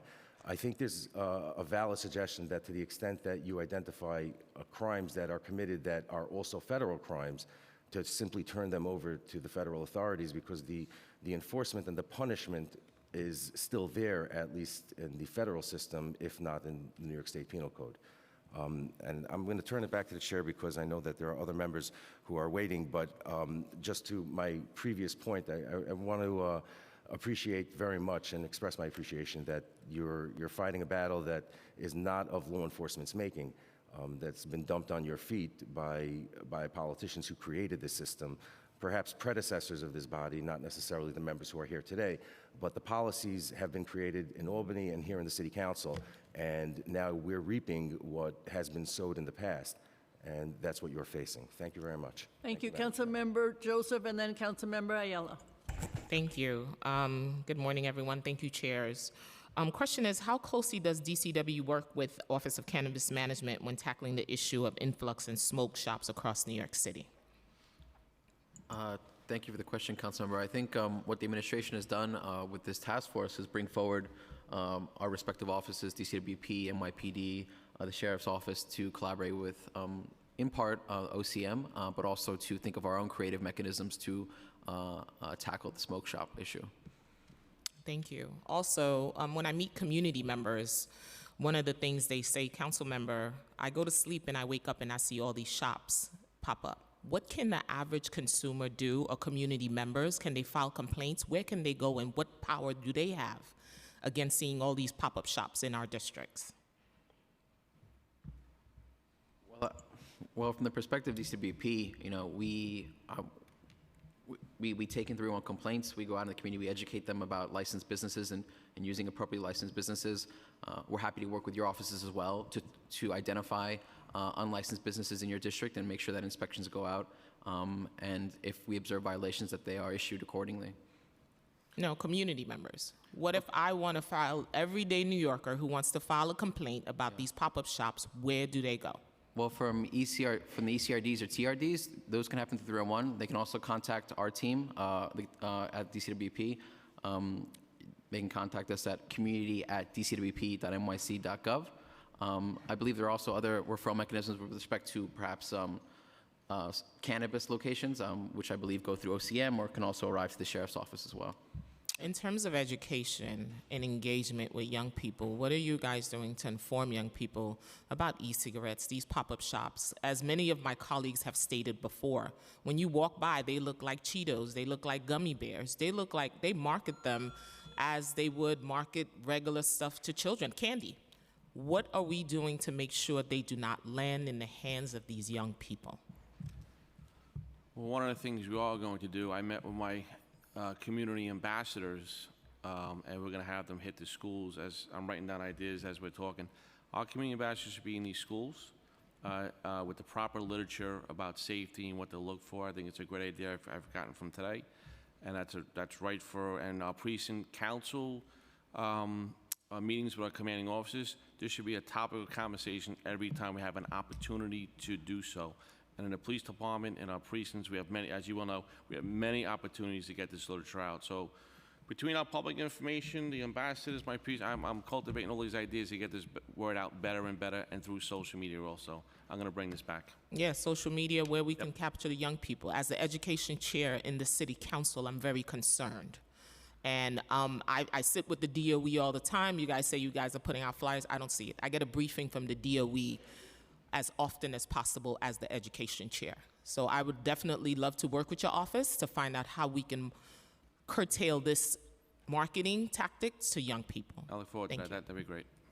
And again, just so you understand, you can also report complaints directly to the Sheriff's Office. And we also, again, will go out and investigate them and share the information with the agencies as well and make sure it's on our radar. We have our public relations team that also goes out and does presentations in the community. So if you invite us out, we'll go to whatever school, church, house of worship, community organization to do those type of presentations to assist. And you provide language access as well? We provide language access. Thank you. Thank you. We've been joined by Councilmember Powers, Councilmember Ayala. Good afternoon, and thank you for all of this information. I think I've learned more than I intended to today, but about cannabis sale. But I want to piggyback on a question that my colleague, Councilmember Yeager, asked around the nuisance laws, and I'm wondering, I want to know why no case has been filed yet to date. Yeah, so I think there's, a few reasons. In order to file it, we have to build the case. We have to go through the law department and make sure that we have enough evidence that we can go forward in court, right? So we want the courts to accept it. That's something that we're currently working on with the law department. This issue, really has popped up as, I live in Brooklyn. In my neighborhood, it's the last few months that has, like, all of a sudden on my way to the train, there was nothing, and now there's 4 on my way to the train every morning. So I think that's takes time to build these cases, to take the work that the task force is doing, to bring it to our lawyers, to build the motions, to work with the law department and get it filed. It's something we're actively working on. I just think all of that takes a little time, and then once the court process takes a little time. So Absolutely. yeah. I just want to share that when we were in the midst of the synthetic marijuana, issue, specifically in my district on 125th Street, that law actually, in combination with partnerships, right, with the local NYPD, and it was helpful. Like, it was helpful. We did not have to arrest our way out of this, right? We hit these distributors in their pocket, and I just want to I have to bring that up because the reason that we're here having this conversation is because historically Black and brown people have been on the receiving end of incarceration for selling, marijuana, and we're trying to correct the wrong, and we don't correct that wrong by further incarcerating, right? And I'm not saying that illegal shops should get away with what they're doing. That is not what I'm saying. But what I'm saying is that there are ways and there are laws that were implemented by this body to address the synthetic marijuana issue that I think can easily be applied in this case to combat, right, the opening of these illegal shops citywide. And I would also urge really, working with the state on, really trying to identify where the distributors are, right? Because that's where you want to go. That's where, where you have the mass amount of product, right, that you want to capture. You're not going to get that at one of the local stores. You're just not.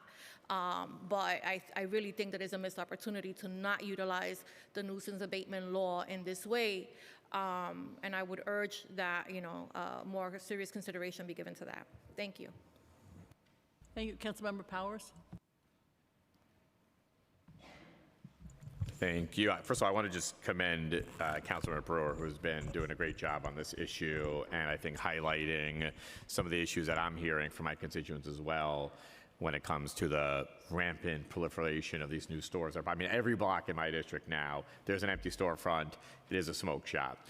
I have not walked into them. I know Councilmember Brewer has done some auditing of them, but I have not. But I do believe they're selling illegal products. And for the folks that have the promise of a license here in the city, I think it severely undermines their ability to make a business out of what the license they have. And, in some ways tantamount in my eyes to, a wine store without a liquor license operating here in the city. So I see in your testimony some information about what exactly the numbers are when it comes to how much you seized over a couple of periods of time. I guess my question is, right now, like in 2022, how many stores received a violation for operating illegally? Or how many violations were issued? I guess that maybe is another way to. The entire year. I have to get back to you for the entire year. We took the numbers for the task force enforcement. Again, we do this on a regular basis. These inspections are done throughout the year, and given violations, notices of violations are issued all the time.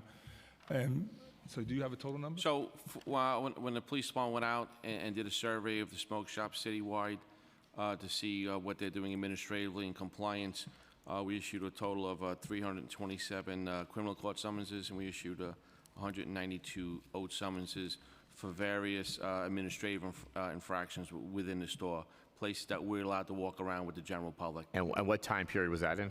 We did this one time over the summer. We did an administrative approach in the summer, and in November we did a crime prevention approach to keep them safe.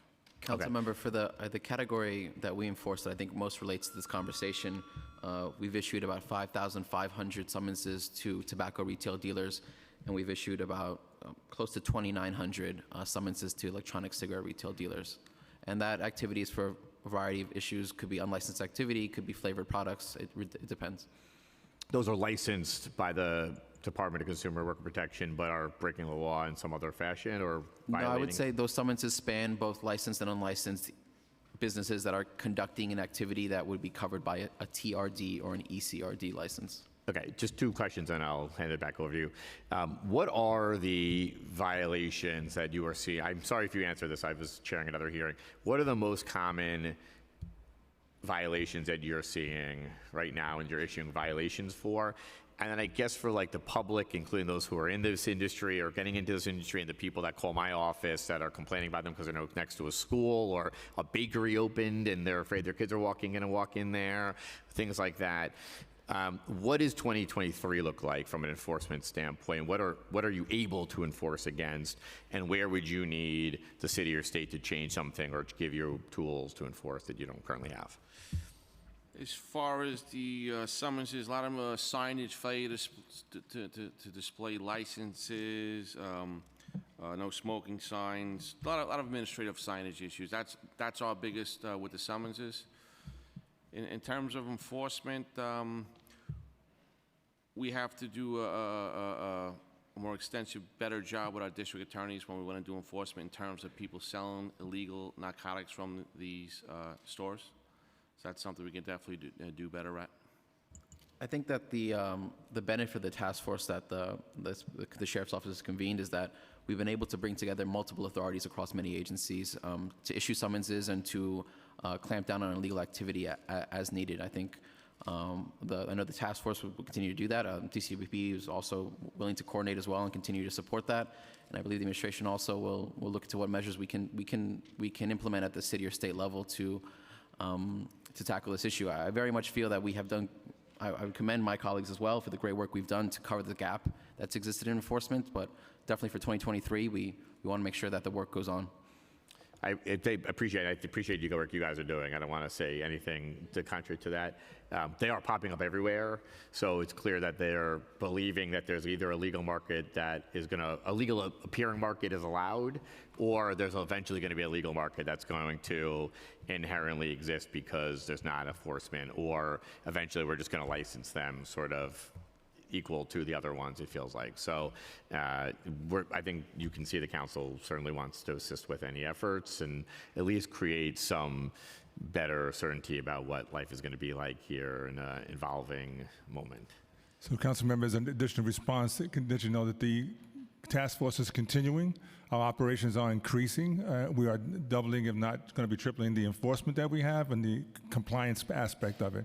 And I said this focus is also about compliance and making sure they're following the rules and regulations. We are protecting our kids and the community that wants to engage in the cannabis business, that they're not subject to these other illegal products that are being mixed in. I think it presents a serious public safety issue, which we are taking head on. This is the cooperation of all the agencies.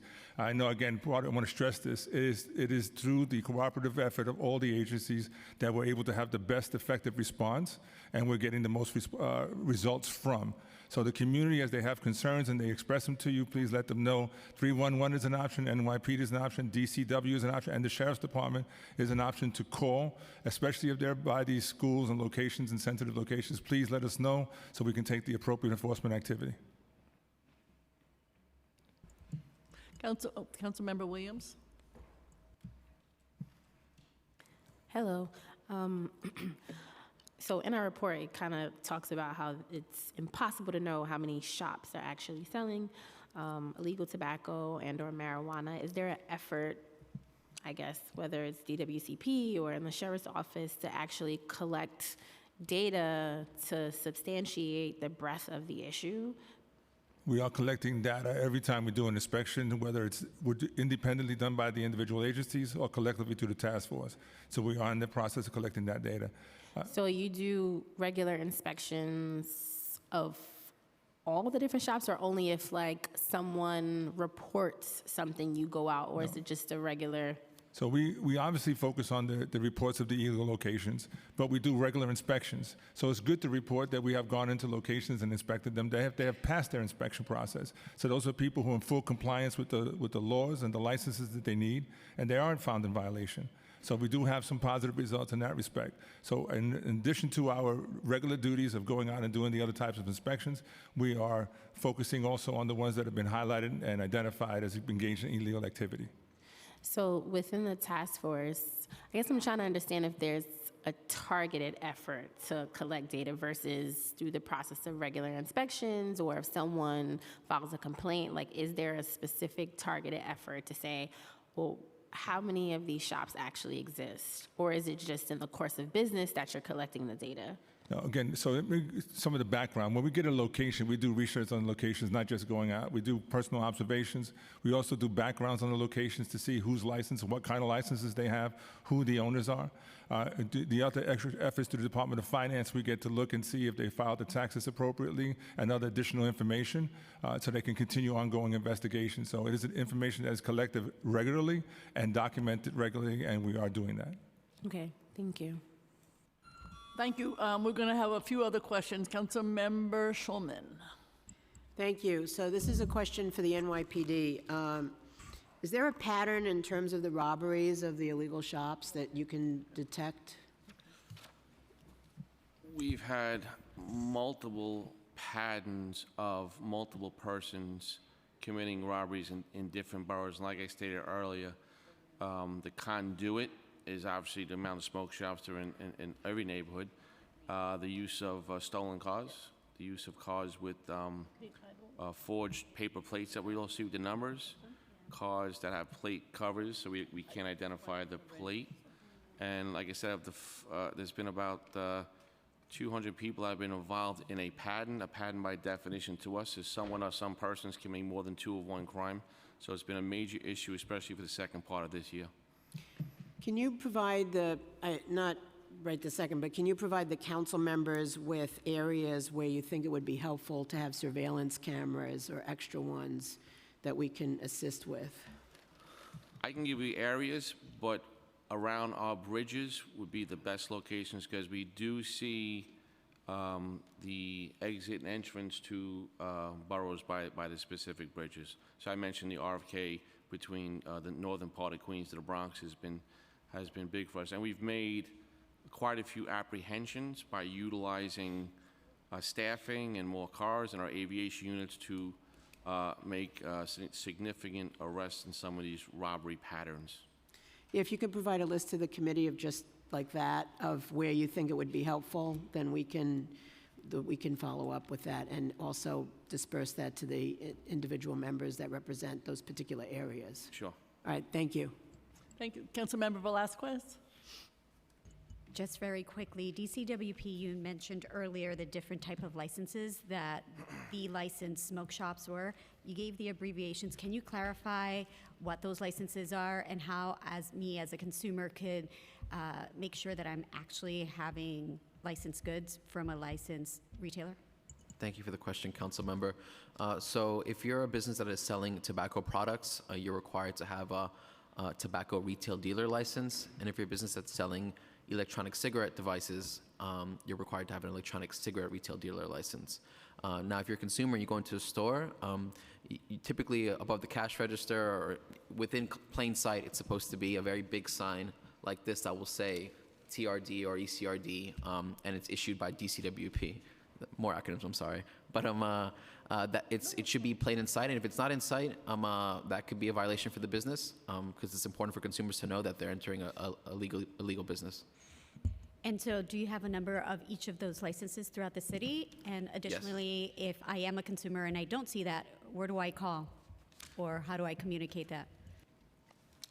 So currently there are about 4,400 licensed tobacco retail dealers, and there are about 2,200 licensed electronic cigarette retail dealers. Again, community members can call 301. They can also call or contact my team at community@dcwp.nyc.gov, and we're happy to process those complaints and make sure that inspections or any other actions that may need to be taken happen accordingly. How many inspections were done last year? I think close to 16 of both categories and combined, close to 16,000 inspections were done in 2022. How many violations or summonses were issued? About 7,400 summonses were issued in 2022. What's your expectation for 2023? I think our expectation is to continue doing the great work that the agency does. We're definitely a small agency with a large mandate, ever expanding, but we are efficient and nimble with our resources and continue to use them accordingly to get the work done for New Yorkers.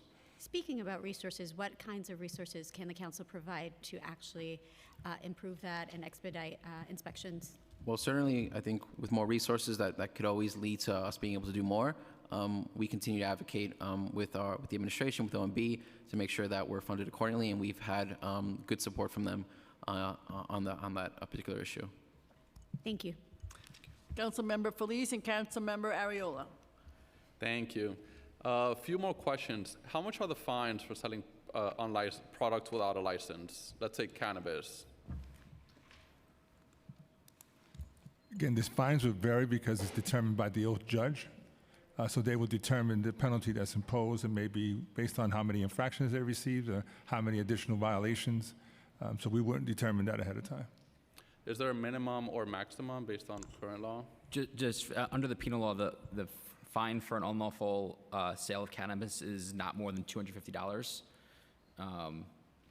Then there are other fines in the admin code, but it's under not more than $250. So $250 regardless of the amount? No, if it goes up, it can elevate it into becoming, criminal matters as well if it gets high enough. I have some numbers for you here. Unlicensed tobacco retail dealer, Administrative Code 20-2002. Fine minimum max, $2,000 is the max, and it's a seizure of evidence. Untaxed cigarettes, permitting premise to be used for unlicensed tobacco retail deal activity, $1,500 to $2,000 with a seizure of evidence. That's the max that could be adjudicated through oath summonses. Right, and remember, the possession is 3 ounces for legal, 5 to 8 is a misdemeanor. Anything over 8 ounces is a felony, and there's a different value for in a commercial establishment having a certain amount of weight. So that's where you get the additional felony charges. And last but not least, failure to display license, again, $1,500 to $2,000 on the oath summons. Okay. And going back to the actual shop, so if they're caught selling without a license, selling these products, they can continue selling as long as the case is pending, right? Yes. If they're not arrested, the store is still in operation. Somebody else will be placed in the store. So yes, until they're found guilty and it's adjudicated, then they will continue to operate. Okay, if I could just squeeze in two more fast questions.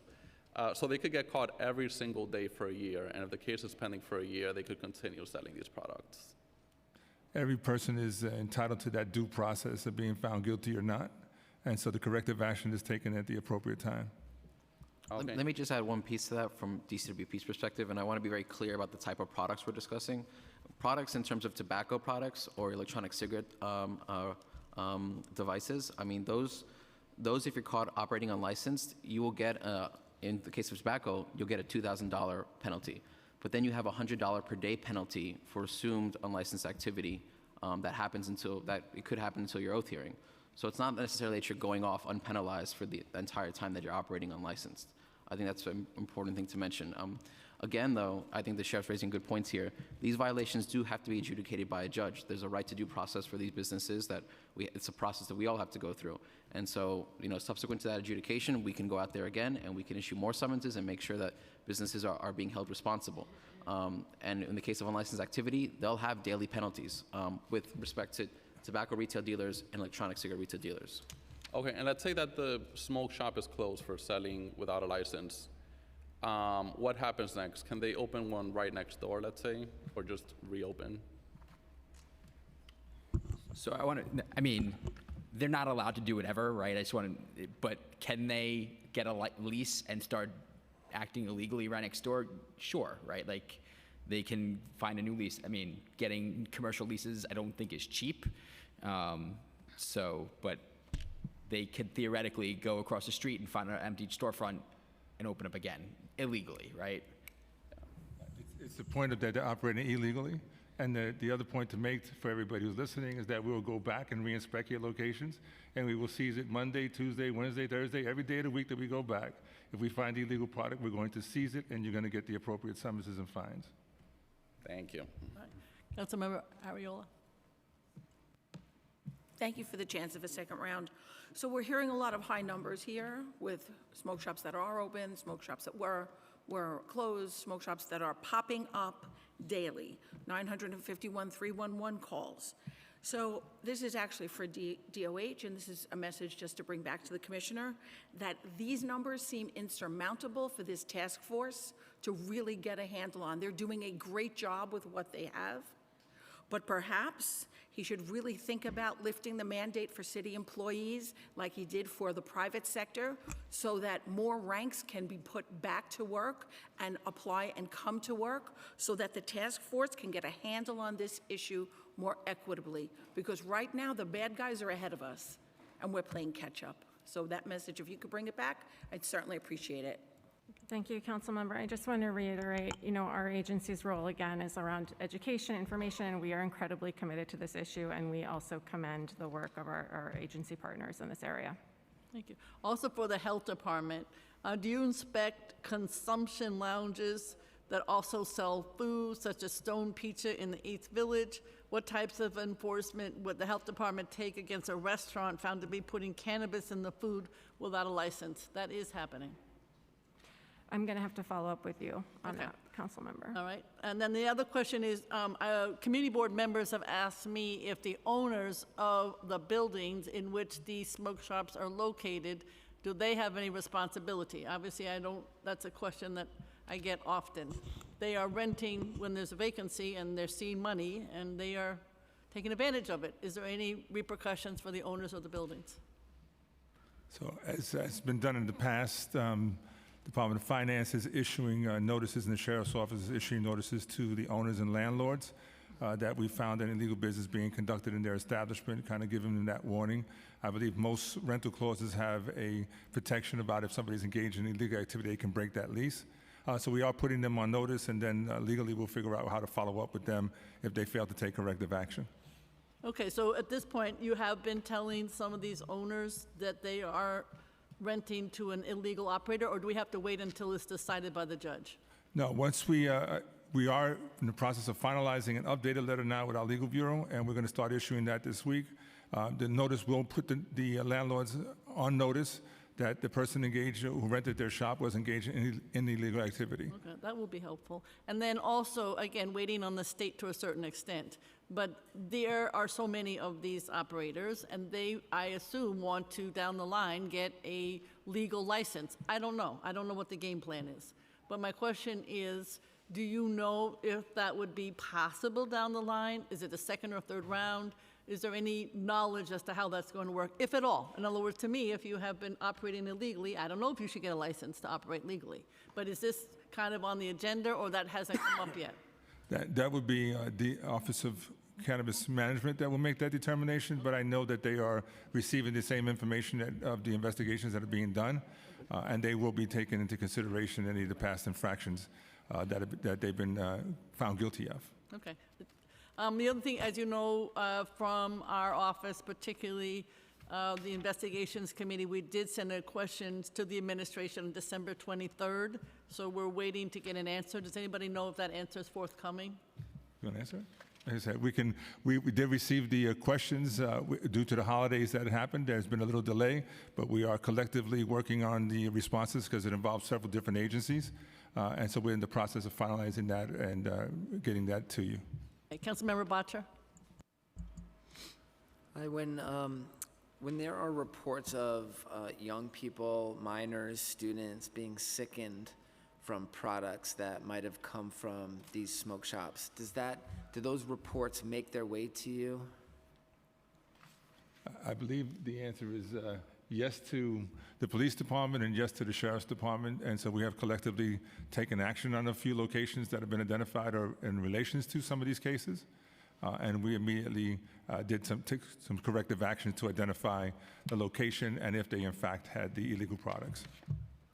How does that come to you? Is that from the hospital? Do you hear from the Department of Health? Do you hear from the parents of the young people when they call 911? How does that make its way to the task force? This year, I've been able to locate 56 what we call aided situations where it's specified that the person got sick from from coming back from using products from a smoke. So that's the information the sheriff and I would talk about, but we haven't really dove like really deep into, I think, what you're getting at here to exploit that aspect of what we're talking about. What we encountered recently in my council district was a group of high school students that all got sick after going to a smoke shop. And what would be good to know is if when that happens, if your task force is notified as a matter of course. So I don't think this as a matter of course. The last time we got a call that I received, a call was from a principal of a school who had certain information and shared it with us, and then we did an investigation and went out and inspected the location. So I think one of the takeaways from myself here is getting into those schools for public awareness and to address what you're talking about, letting us know if there is a student in your world that has become sick, and then we can kind of back into putting that as a target location, obviously target them one if they're getting our children sick, absolutely. So we're going to have to build this out, but some good ideas came from this meeting. Thank you. I would just add more generally that this public education around the risks, and particularly around vaping and the risks of e-cigarettes.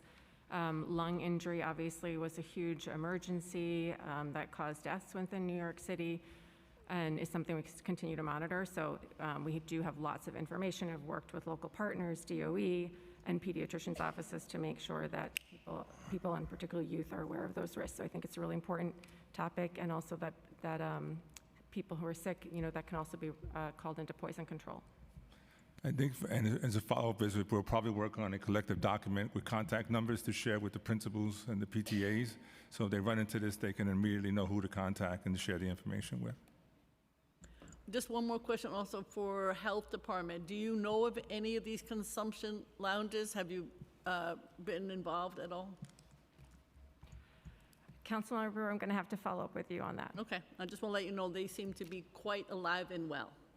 Okay, understood. Thank you.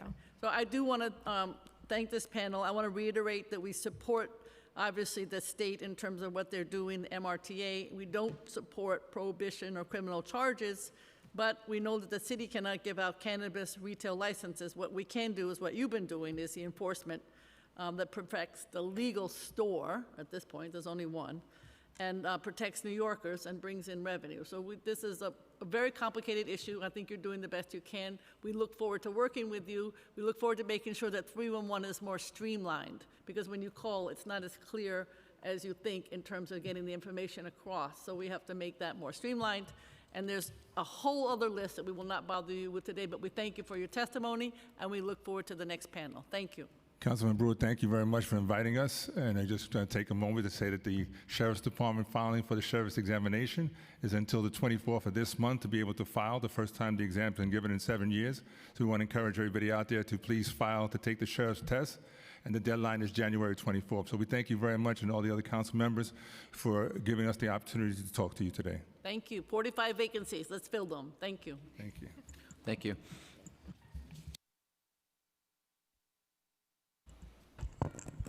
We'll now be turning to public testimony.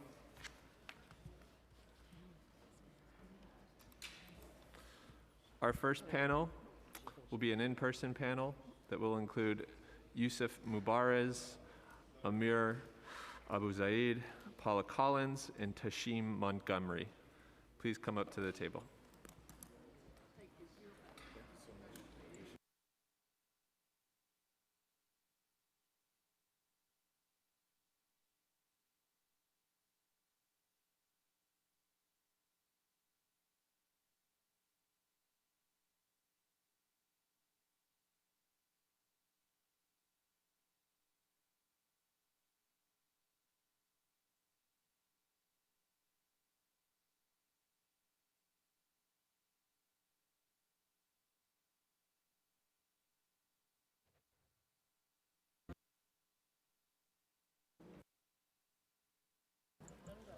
Panelists, you can begin when ready.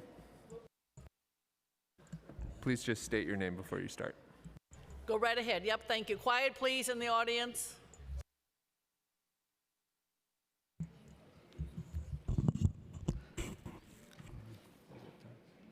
Good afternoon, everyone. Thanks, everyone, for coming here, and thanks to the committee of city council members. The Yemeni American Merchants Association is a nonprofit social service organization founded in 2017. Our mission is to educate and elevate Yemeni American merchants and their families through education, civil rights, advocacy, business, and social services. We're based in Bay Ridge, Brooklyn, and we seek to advance policies that support New York City estimated 6,000 Yemeni American bodegas and their families. Councilmember Brewer, Velkskas, Schulman. Today we have a unique opportunity to come together and join forces to address the crisis affecting smoke shops across New York City. With this joint oversight hearing, let us take up the challenge by working together on a comprehensive plan to consider both community safety needs and small business rights. Successful community, a thriving city, depends on collaboration and a holistic approach to safety. By developing an effective plan that meets both needs of citizens and organizations as well as small businesses, we can help create a vibrant neighborhoods with the long-term security for all the stakeholders. YAMA in the past has presented to City Council solution to safeguard our children from smoke shops products and are prepared to do so now. Over the past month, New York City merchants have experienced an alarming disregard for justice and collaboration. The enforcement of controversial integrity pilots exposed these merchants to potential unlawful search seizures without reasonable cause and offered a little in terms of fair representation or opportunity for redress.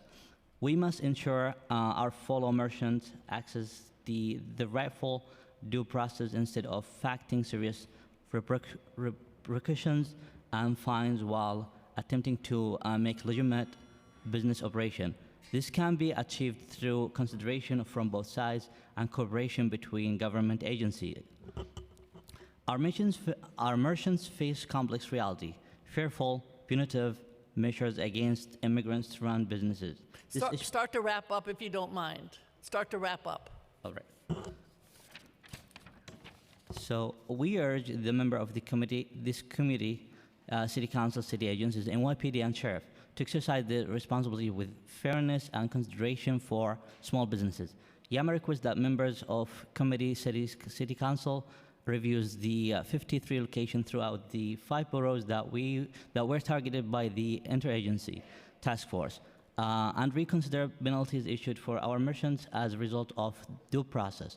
Moving forward, we hope this institution will use joint effort to execute authority in a manner benefiting honor, responsibility, justice, and equity. Thank you very much.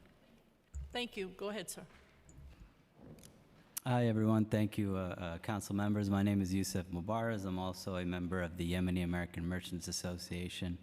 And I'm just here to echo Am's words on focusing rather on education for these merchants to make sure that, the law is understood by them, that we've seen a lack of education for them. We've seen a lot of punishment and inspections and seizures attacking the actual endpoint of the crisis. As some council members pointed out today, they're feeling the brunt of all the punishment while manufacturers of these products who, we see are marketing to children are not being punished. Landlords who took advantage of anyone who walked in and said, hey, I'm gonna open up a smoke shop.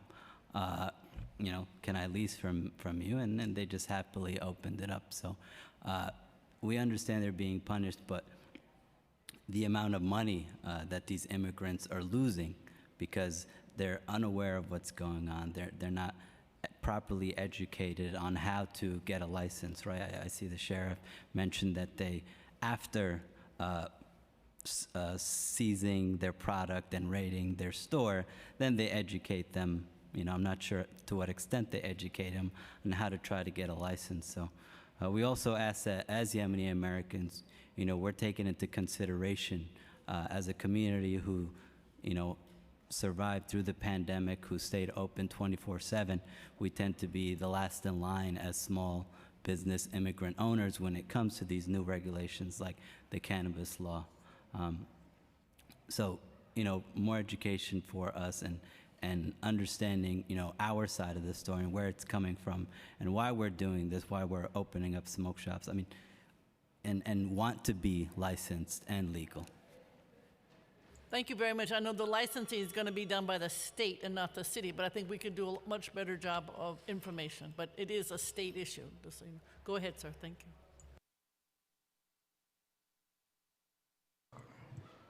Yes, how you doing? My name is Tashim Montgomery, and I'm representing a smoke shop that I work in, that I'm the manager of. And I sat down and I listened to a lot of people talk, the sheriff, and I didn't hear anybody talk about the people that's outside still selling marijuana without the smoke shops. Before smoke shops was here, we had people in front of our schools selling marijuana, doing things of this nature. We have smoke shops that we have addresses, we have video cameras where if a smoke shop is selling to a minor, they should be dealt with, yes, because we have cameras. So if a minor's getting sold something from a smoke shop, then that parent should be able to come to that smoke shop, bring the police, video the video footage, and get them incarcerated. I have a CBD license, a cannabinoid license. Now, in my smoke shop, I sell high CBD, low CBD products. Every CBD product has THC. It could be low THC or high THC. So now, if they come to my smoke shop, the sheriffs, and come into my smoke shop, I have a CBD, the DOH, which I just found out, they can't even verify if it's all CBD or anything. So what happens to me in my smoke shop when I have a cannabinoid license and I'm selling what's appropriately supposed to be sold? I don't sell cigarettes, I don't sell vapes because I have no license for that, but I'm selling cannabinoids, things that have high and low CBD. So how am I going to be affected when they do come in and they have no test for this? What happens to me? These are good questions that we can ask on your behalf to the sheriff, because I do not know the answer, but we can ask. Thank you. Oh, thank you. Good morning. Thank you for the opportunity to speak with you today. I am Paula Collins, a resident of the West Village and Community Board 2. I'm an enrolled agent and an attorney. I'm a member of the Social Equity and Diversity Committee of the International Cannabis Bar Association, and I'm a co-founder of the New York Consortium of Cannabis Accountants. There is a clear path forward, and that is to ask OCM in Albany for a transitional license similar to what Washington, D.C. has done. As of today, it has been 658 days since the governor of New York signed the MRTA into law. That makes 650 days in which it has been legal to smoke marijuana, but not legal to buy. What a confusing puzzle the state has given to us. We must realize that the state has played a major role in creating the confusing environment that fueled the proliferation of the unlicensed shops. My written remarks go into great detail on my plan to offer a transitional license to the existing shop owners, as well as an analysis of how we got where we are and what would happen if we were able to close all the shops immediately, by the way, instantly unemploying tens of thousands of New Yorkers if we could close them. I can address safety issues, sales to children, and more, and how we would address that in the framework of a transitional license. But I am a tax attorney. I estimate that offering a transitional license to the existing unlicensed shops would generate approximately $60 million per year in city sales tax revenue. We could do this in as few as 60 days via the creation of an emergency measure from the state. The city is broke. Can we really afford to turn away that money without making genuine effort to see if we could recapture it? Now, while cannabis regulation is for lawmakers in Albany to decide, I want to speak with you about the fact that enforcement against the unlicensed shops is inconsistent, I will wrap up, inconsistent with the November 2022 ballot initiatives passed by this body and by the New York City voters. Much of the vitriol against the unlicensed smoke shops is there simply because many shops are owned by people from Middle Eastern countries. How hypocritical of us to add a preamble to the city's charter or establish a city racial equity office as we take enforcement action against shops that are largely owned by people of color and by immigrants. And please see my written remarks in which I address the inconsistencies of enforcement from the city with another ballot initiative on the cost of city life, also passed by the voters as recently as November 2022. In conclusion, we have a potential to capture sales tax revenue. We must realize the government did not win the war on drugs. Enforcement does not work. As a city, it is vitally important that we remain consistent with the ballot initiatives that voters approved mere weeks ago. Let us join together and find a way to get a transitional plan for the currently unlicensed marijuana shops. Thank you all very much. I appreciate it, and we will follow up particularly with your questions, sir. But in general, appreciate your being here. Thank you. Next panel. Next, we'll hear from a panel of Zoom participants. First, we'll be hearing from Senator Liz Krueger, followed by Robert Bookman, and then Tom Harris. Senator Krueger, you may begin when ready. Starting time. Thank you very much. I'm sorry not to be there in person, but I'm here in Albany today. It's a session day, and we have quite a scene going on with hearings here as well. My name is Liz Krueger. I represent the 28th State Senate District, which includes the Upper East Side, Midtown, and Roosevelt Island in Manhattan. I really appreciate the opportunity to comment on the proliferation of illicit smoke shops and trucks that have taken place in New York City over the past year and a half. Along with Assembly Member Majority Leader Crystal Peoples-Stokes, I was proud to be the lead sponsor in the New York State Senate for Marijuana Regulation and Taxation Act, which we all know as MRTA, which was enacted in law in March 21. MRTA has been the culmination of years of often complex discussion with legislative colleagues, advocates, local and national drug policy specialists, experts, law enforcement, and the governor's office. The law ended the failed policies of marijuana prohibition in our state and the racially disparate enforcement that was endemic to prohibition. It began the process of building a fair and inclusive legal market for adult use cannabis, not to mention building a multi-billion-dollar industry for New York that does encourage small businesses and farms while balancing safety with economic growth. The goal is to establish a national model for building a truly equitable and inclusive industry that works to offset the harms of decades of over-policing. Moreover, tax revenue generated from this new regulated industry is required to be invested back into the same communities disproportionately harmed by the drug war, drug treatment and prevention funding, and public school funding. I've listened to some of the testimony today. My staff's been able to listen to more of it. And I just want to highlight that I understand there are frustrations on all sides when it comes to this topic. And I will even admit that it has taken us too long to get all of this going. Time expired. I'm sorry. Continue, go ahead. Thank you. Although, of course, we were delayed because the previous Governor Cuomo, while signing the law, never wanted to implement it, so would not allow us to hire anyone to start creating the Office of Cannabis Management. I want to assure people that they have been doing a phenomenal job, truly at breakneck speed for government, to get all of this up and running. It required hiring people, creating a new agency, establishing regulations that would have to go through draft and formal approval, not just on dispensaries, which are the conversation today, but across the entire industry of cannabis, medical cannabis, and CBD products. So it's a big assignment, and they are truly moving incredibly rapidly. They also recognized that they needed to insert themselves in the process of what was happening in our city and in cities all over the state, where people were deciding to create illegal shops and illegal trucks selling illegal product. And I have to say, for those of you saying people didn't know they weren't breaking the law, yes, they do. They know when they're not buying legal product. They know when they're selling to children.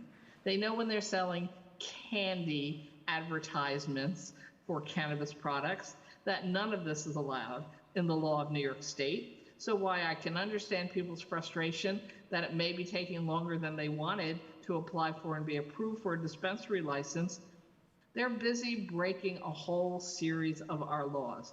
And what it is doing is harming the entire model we've been trying so hard to build and get established throughout the state. I know many people are still opposed to legal marijuana and are very, very concerned that some of the worst stories will become true everywhere in their communities. And guess what? Illegal shops and illegal trucks selling illegal product, God knows where it comes from, God knows what it really is, to anyone who walks in, is a serious problem. And they're opening up in my community in enormously large numbers. I've got them across the street from schools, next to churches and religious institutions, sometimes as many as 4 per block. It's sort of the wild, wild west in our streets. So we are working with the governor's office to try to pass some laws that will give our law enforcement officers more authority to close down these shops. I want to go on record very clearly today. If you are running one of these illegal shops, you're not going to get a license from us, period. Because you know that you're breaking the law, and it's not okay. And so we are going to be implementing new expanded laws that gives the state more tools, and our police department and our sheriffs and our marshals. And thank you very much, particularly the sheriffs and marshals, for doing such a great job at trying to get these places closed in cities around the state. And some of the NYPD precincts are being terrific about coordinating with OCM and the other agencies. And some of the precincts don't quite understand that they have quite a bit of authority to close down these shops and take their products. So for those of you listening, we can all be doing better, even under the limited laws we have now. But again, I continue to support the OCM with their existing tools to take on these shops as I work with them and the governor and the assembly to strengthen the laws that we will have on the books soon to make sure they can all issue violations, seize illegal products, and shut down illicit operators under our state and local laws. I really appreciate the City Council taking on this issue because I always want to be able to partner with not only my local government, but with local governments all over the state. But again, I think we need to recognize this wasn't all going to go perfectly overnight, immediately. And that's not much to say when you're living in a community where you're watching illegal products be sold to children with stores with all kinds of pretty balloons and colorful candy advertisements in their windows. And I have gone into these stores and just watched when young people, high school students, come in and ask for the stuff under the counter. They know what they're buying. I'm sorry. And the people who are selling it know. And I've gone over time, so I apologize. I am submitting full testimony. I just condensed it for now. Thank you so much. Thank you very much. Next, we'll be hearing from Robert Bookman, followed by Tom Harris. Robert Bookman, you may begin when ready. Starting time.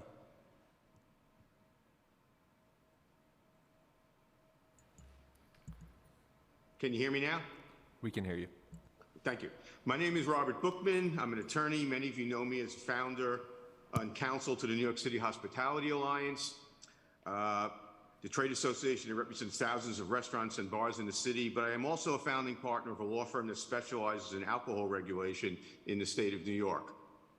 As such, and given that the cannabis law closely tracks alcohol regulation and its structure, many potential clients came to us so that we could advise them on the process to obtain a lawful license in the cannabis sphere. When alcohol prohibition ended 90 years ago, it was still recognized that alcohol needed to be a highly regulated product. This was true then, and it's true now for a variety of reasons. Purity of the product. Prior to and during prohibition, much of the alcohol produced got people sick. It was called rot gut. Some even died. There were other public policy reasons to the regulation as well, prohibiting sales to minor, overconsumption, ensuring that large companies did not control the entire alcohol process.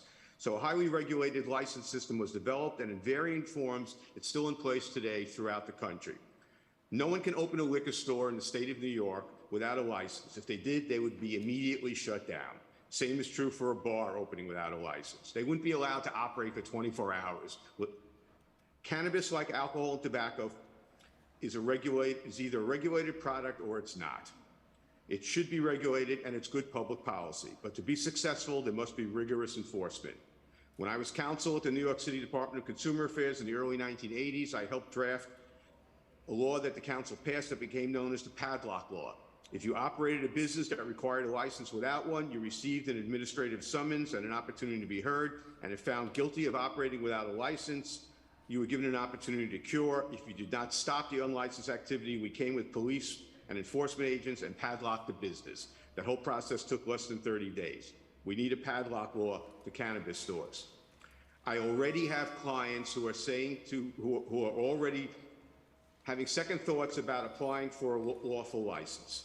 They are saying, why should we bother going through this process and the expense if across the street from me or next door to me, there's going to be an illegal store or a truck parked outside or a table selling loose joints? Time You're expired. already having the opposite impact that we wanted in creating a legal system by allowing this widespread illegality. We should not be entertaining the concept of giving a transitional license to people who are flouting the law. Quite the opposite. I was happy to hear Senator Liz Krueger say that she was going to amend the law, and that if you are found guilty on multiple occasions of violating the law now, you will never get a legal license. We have to encourage lawful people to apply for licenses. Unless we stop this wild, wild west, that's not going to happen. Thank you very much. One question would be, I think the state is thinking about, as time goes on, the tax and finance agency where they have inspections, obviously working with the cannabis office. I know you talked about padlock as one suggestion, but the state's basically stating you cannot have, if you don't have, you're not going to get sales tax if you have anything illegal. Do you think that's another enforcement mechanism that would work? Yes, because I would be shocked if all these illegal stores are paying sales tax on their illegal cannabis sales. So there's another violation that's going on there. We'd really like to work with Senator Krueger, on the ideas that she suggested, which were, it's great to hear that the sponsor of this legislation understands that we have a wild, wild west. But I see she's still listening. I want to reiterate, I have at least a dozen business people who are already saying, there's such a chilling effect here. I don't know if I'm going to apply for a lawful license. And these non-for-profits that are, and the justice, licenses, they're not going to make a profit either. We knew there was always going to be some black market, but I don't think, we understood the extent at which people were just going to flout the law. The nuisance abatement law, as you know, and Senator Krueger knows, because I've represented bars and restaurants for decades, was used very vigorously, for many, many years against, nightclubs. They didn't seem to have trouble gathering evidence and going to court, under nuisance abatement law. It was effectively used to shut down illegal massage parlors that were, fronting, that they were fronts as massage parlors, but they were really houses of prostitution. That's a weapon that we have right now. I'm shocked to hear that the city police department civil enforcement unit has not brought a single nuisance abatement case yet. That's shocking. That should change immediately. Thank you very much. Thank you. Our next panelist will be Tom Harris. Tom Harris, you may begin when ready. Starting time.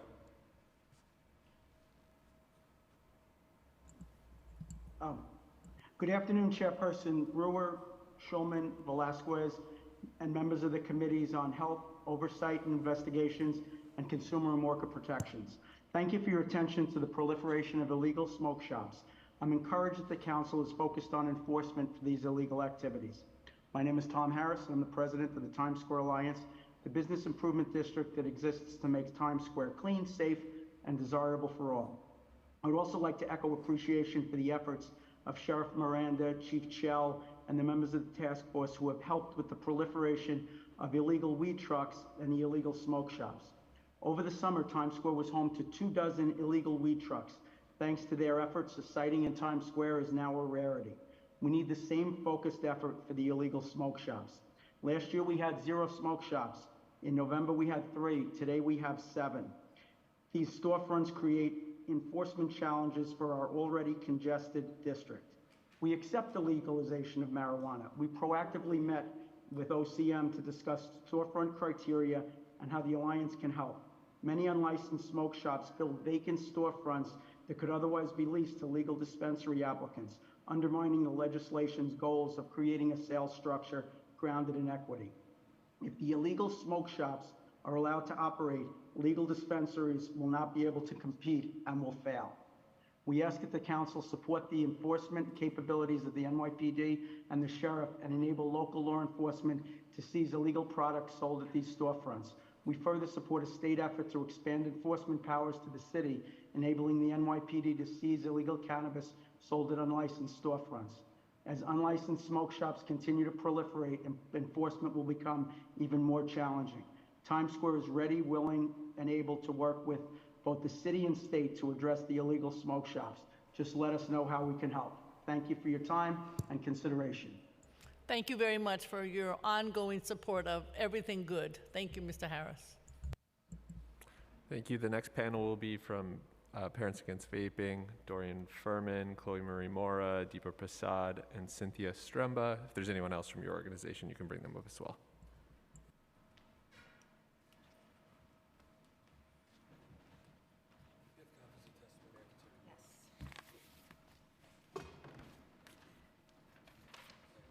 Thank you.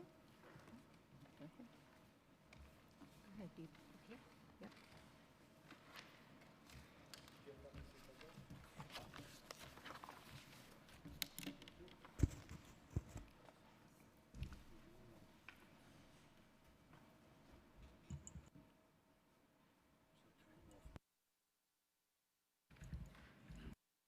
Go ahead when you're ready. Thank you. I also have Chloe Marie Mora, the young high school student who was here with us, had to go back to school, so I have a copy of her testimony as well, which I've given in. So thank you. My name is Dorian Furman, and I'm a co-founder of Parents Against Vaping E-Cigarettes. We sat in this room in 2019 with our kids and testified about flavored e-cigarettes like Juul, which were being sold then in New York without any oversight, addicting our kids with extremely high levels of nicotine. Local Law 228 of 2019 banning all flavored vaping products was signed that December of 2019. Today we find ourselves back in this room to discuss the lack of enforcement of this law and the proliferation of vape shops popping up all over the city. In reality, today there are more vape shops than there were in 2019 when we testified. Parents are upset that these stores are everywhere, opening near schools and calling themselves convenience stores, selling addictive flavored vaping products next to potato chips and soda, thereby normalizing these products and anesthetizing our children to their presence.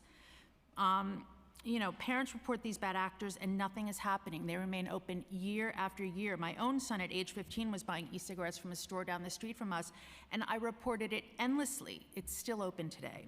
The system is broken. Through a blatant lack of enforcement, these stores have become so bold that they are openly flouting the law, hawking these products out in the open. And I'm talking about flavored e-cigarette products.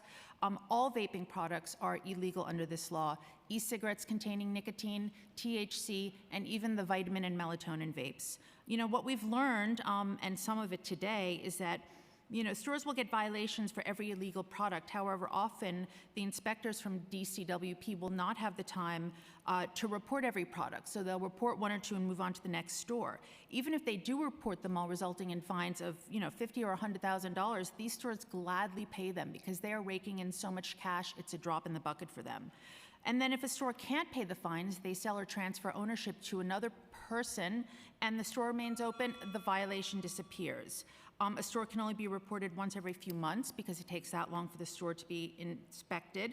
And then the illegal product can only be seized by the sheriff or the Department of Finance, which requires a separate report to a separate department. Today they said that they're collaborating, and that's good news if that actually happens. But these stores, after they're fined, continue to sell the same illegal products. So finally, in conclusion, we'd like to say the system has to change. I mean, you are taking the first step by having this hearing, And this is amazing, but we need to change the laws and hold store owners accountable for the products that they're selling. We're not even talking about cannabis. We have to get these illegal nicotine products under control before we even deal with cannabis.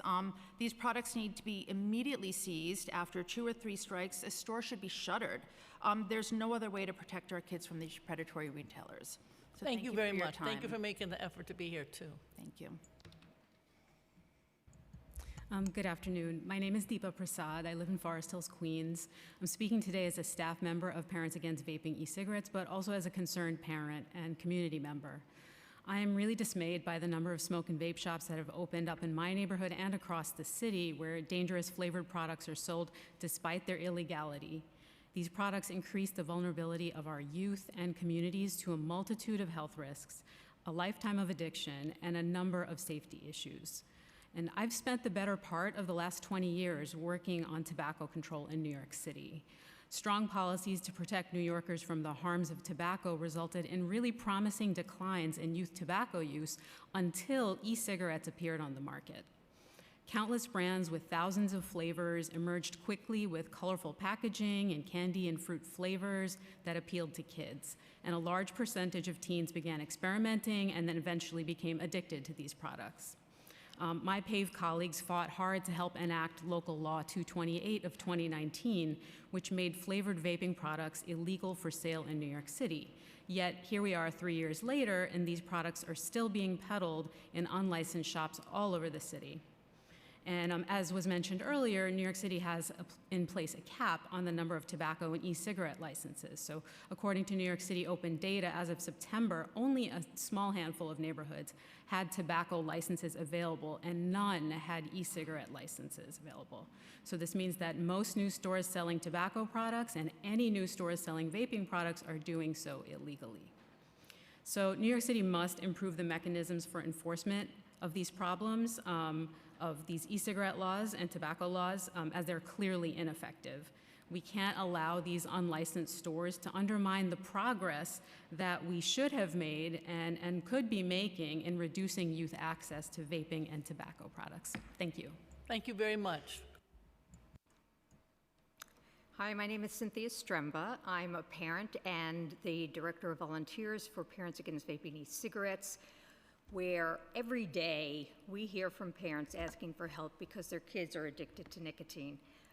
When a teen starts using nicotine, addiction is often very swift. They start to have trouble in school, they get kicked off sports teams, they develop trouble with relationships, socially with their peers and within their families. Kids are too young to understand why their behavior has changed. They don't understand that nicotine changes the undeveloped brain. Now, we understand that COVID was so devastating for our city. There are so many empty storefronts. It pains New Yorkers to see them, but smoke shop retailers have taken advantage of what has been a really difficult time in our city. Smoke shops and... I would also state the owners of the buildings have a little role to play also. Yes, yes, and we're with you.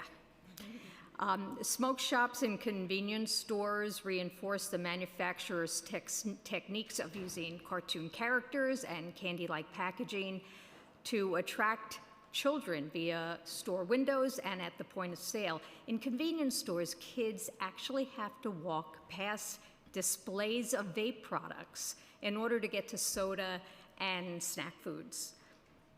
Outside of stores in New York City, retailers hand out cookies and candies to young kids that are walking past after school. Children are being enticed and cultivated, groomed to accept and ultimately use substances. The normalization of vaping nicotine often leads to cannabis use, and a child's early onset of tobacco or substance use is linked to a greater lifetime risk of developing a substance use disorder. Parents of young children in New York City are scared, and we need your help to try to protect kids. We need a coordinated effort, action against these stores that are openly and greedily selling products that were banned 3 years ago. Lack of significant repercussions to them have made illegal cannabis an easy next step. And we just ask that you please take action against what are really unscrupulous sellers. Thank you. That's why we're here. So thank you all very much. Thank you.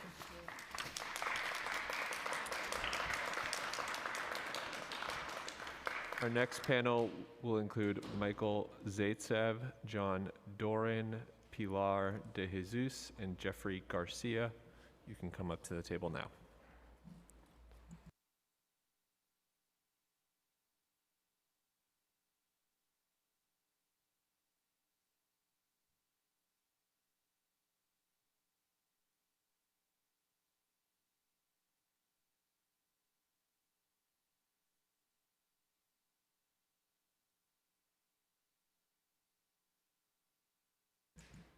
You can begin as soon as you're ready. Hello, my name is John Duran, and I live in the Bronx, Marjorie Velasquez's district, and I'm here to testify about the local smoke shop in my neighborhood.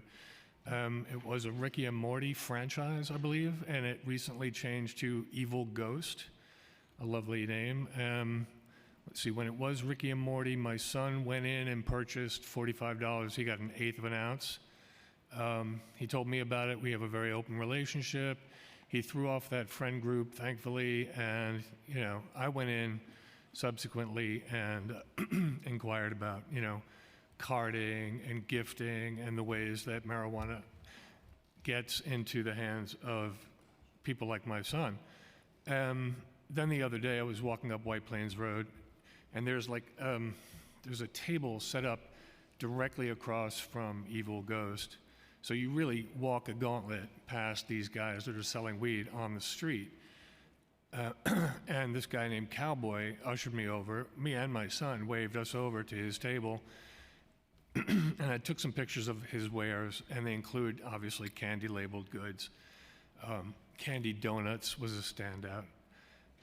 Every day on my way to work, I walk through this park on Clinton and Groom, and these are the business cards that I collect off the tables where the kids go to eat their lunch and roll their joints and smoke their joints every day.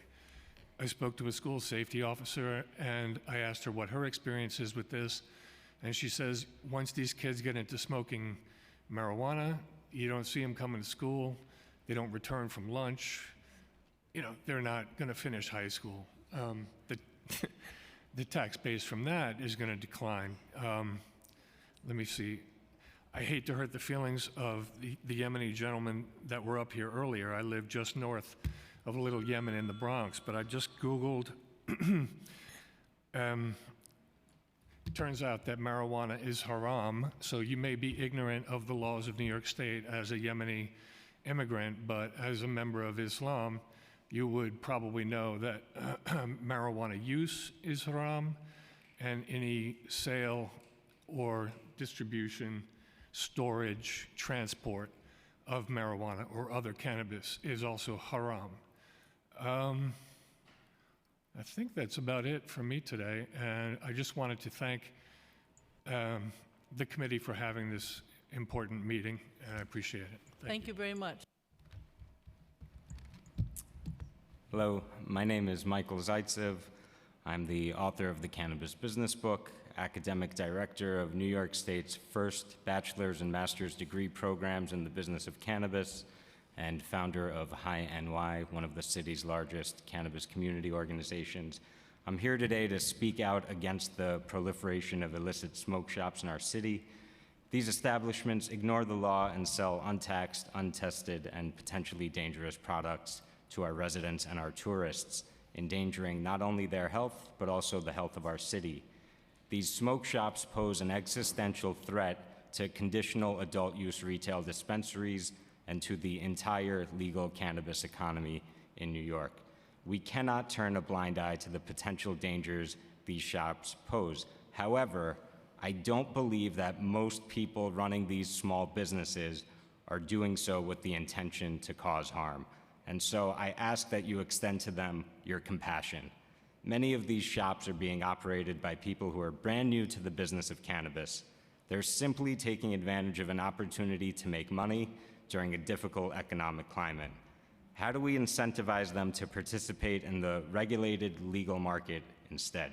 First, we must examine who's operating these illicit shops and who are their landlords.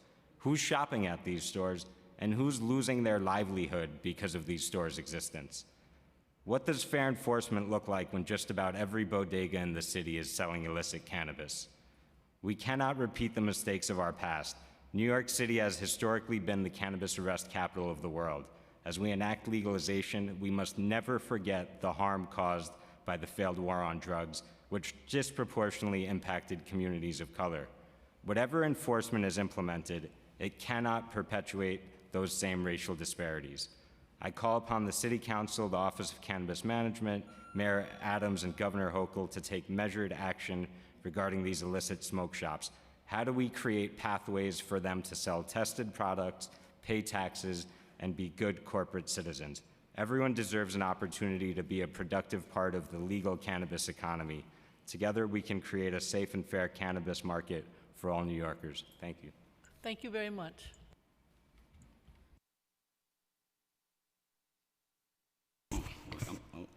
Thank you. My name is Jeffrey Garcia, co-founder of the Latino Cannabis Association, and I'm also president of the New York State Latino Restaurant, Bar, and Lounge Association with over 300 members. And I'll explain why I mentioned that. And it's basically because I represent folks that are already in a legal industry and understand the importance of making sure how being in a legal industry is important to the industry as a whole. The Latino Cannabis Association is an advocacy association. It's a trade association comprised of highly competitive licensed applicants for the new adult use cannabis industry in New York, a diverse membership representing cross-section of established entrepreneurs with Latino community and legacy operators, all spanning economic, social, and generational divides. We thank the New York City Council for the tireless work on behalf of our residents and for the opportunity to speak for you today about the proliferation of unlicensed smoke shops in New York City. Let me be very direct. The proliferation of unlicensed cannabis business in New York is a clear and present danger to the legal adult use market.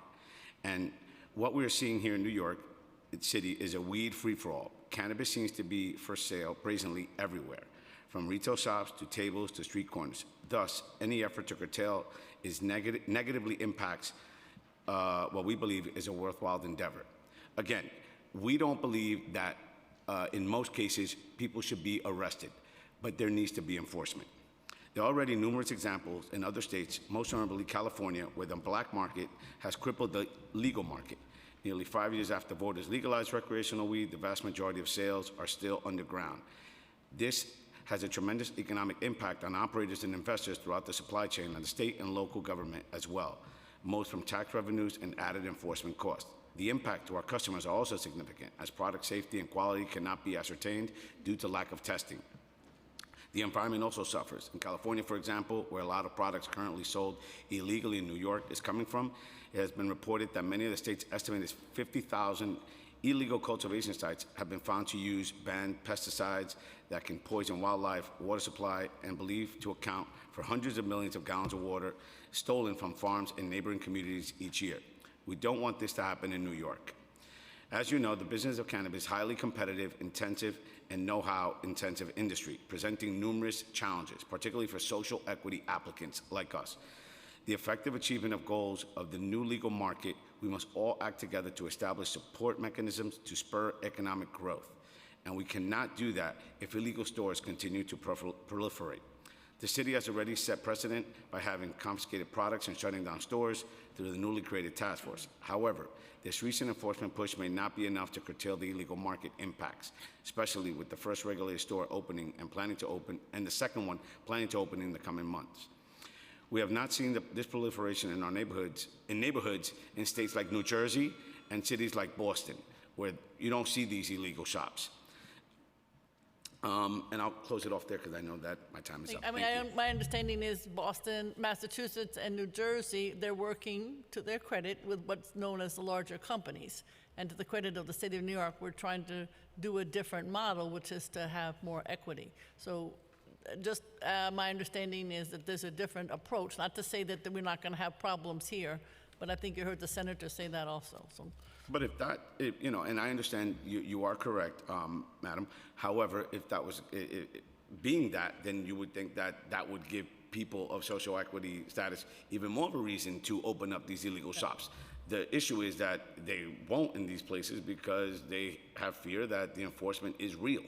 Right. There was a bigger time lag in New York, I think, because the different type of approach, and that's what is producing this so-called gray area. So just, I've been asked the same questions, and those were the answers I got. Why Massachusetts? Why New Jersey? So I'm just repeating it. Go ahead, ma'am. Hi, good afternoon. My name is Pilar de Jesus. But before I get started and say who I am, Gail, I'd just like to ask, and other council members, when we have these hearings, especially since there are a lot of mention about us constituents and your constituents, Colin, let us go first. I hate coming to these hearings, and after the agencies go, it just clears out of here, and they're like, yeah, we'll watch it on the council. There are people, we had to have the sheriff go first, but there are people watching, too. Okay, got it. My name is Pilar de Jesus. I wear many hats, including being a board member of New York City NORML. I chaired the Community Reinvestment Working Group in the Start Smart Coalition, which was the coalition that worked in partnership with the legislators to get the MRTA passed. I also am a tenant advocate with Take Root Justice and the founder of All That Jive New York City. So I mention all that because I'm very passionate about a lot of different issues, and I want to make some points. I'm not, in favor a lot of these shops that are coming about, and in my experience, a lot of these shops have been the same type of owners who have been okay with selling K2, and in my, I'm not a fan of folks giving a bad name to this amazing plant. Because I also want to remind the folks in this room that marijuana, cannabis, is a plant, and I've grown it, and it's beautiful. It's no different than the way you grow some of your flowers, and it's probably better than coffee and alcohol. I think there was some mention about tobacco and like kids seeing this. I want to make some points about the children. I think first, I think a lot of legislators really need to start do some real education on cannabis, because you seem to have a lot to say about it, but I don't think you're doing you may have to take some of those courses at the colleges that are offering it. For the parents and the teachers and everybody who's concerned about the kids, I want to highly recommend that parents and everybody take ownership of your role as a parent and read to your children It's Just a Plant.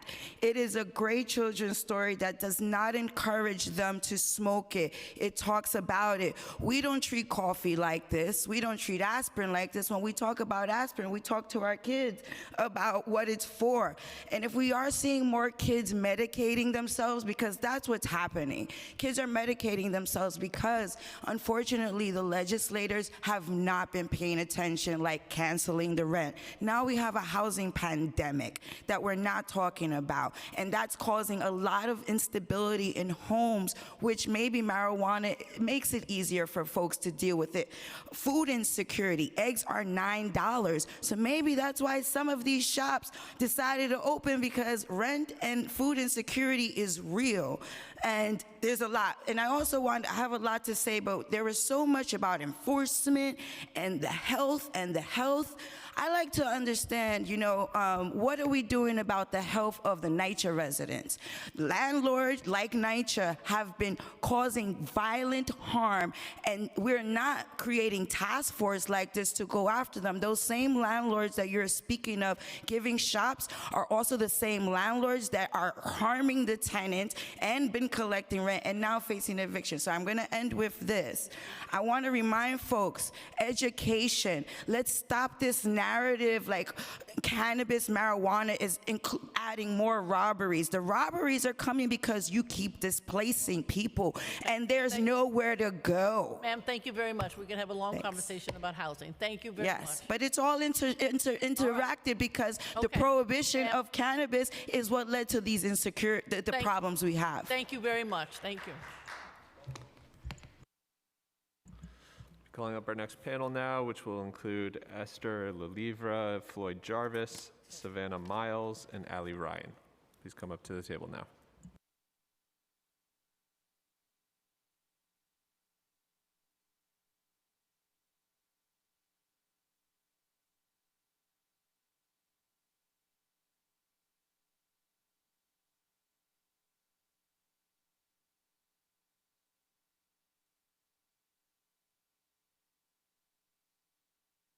Whomever would like to begin, go ahead.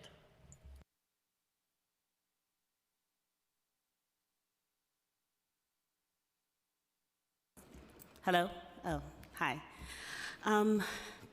Well, it was good morning, but now good afternoon. I did attend one of your workshops within John Jay.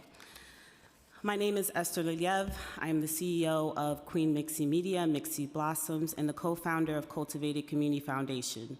I'm the mother of a 15-year-old boy and had cervical cancer at 19. I do cannabis education in high schools, parents, senior homes, and community board alongside my co-founders, Jessica Naissant and Leonardo Jimenez. I wanted to speak today to make sure the true narrative of what's currently happening as we are rolling out this cannabis industry. Education not being the focus, education on the law, the plan itself, medical cannabis, and more needs to be the focus.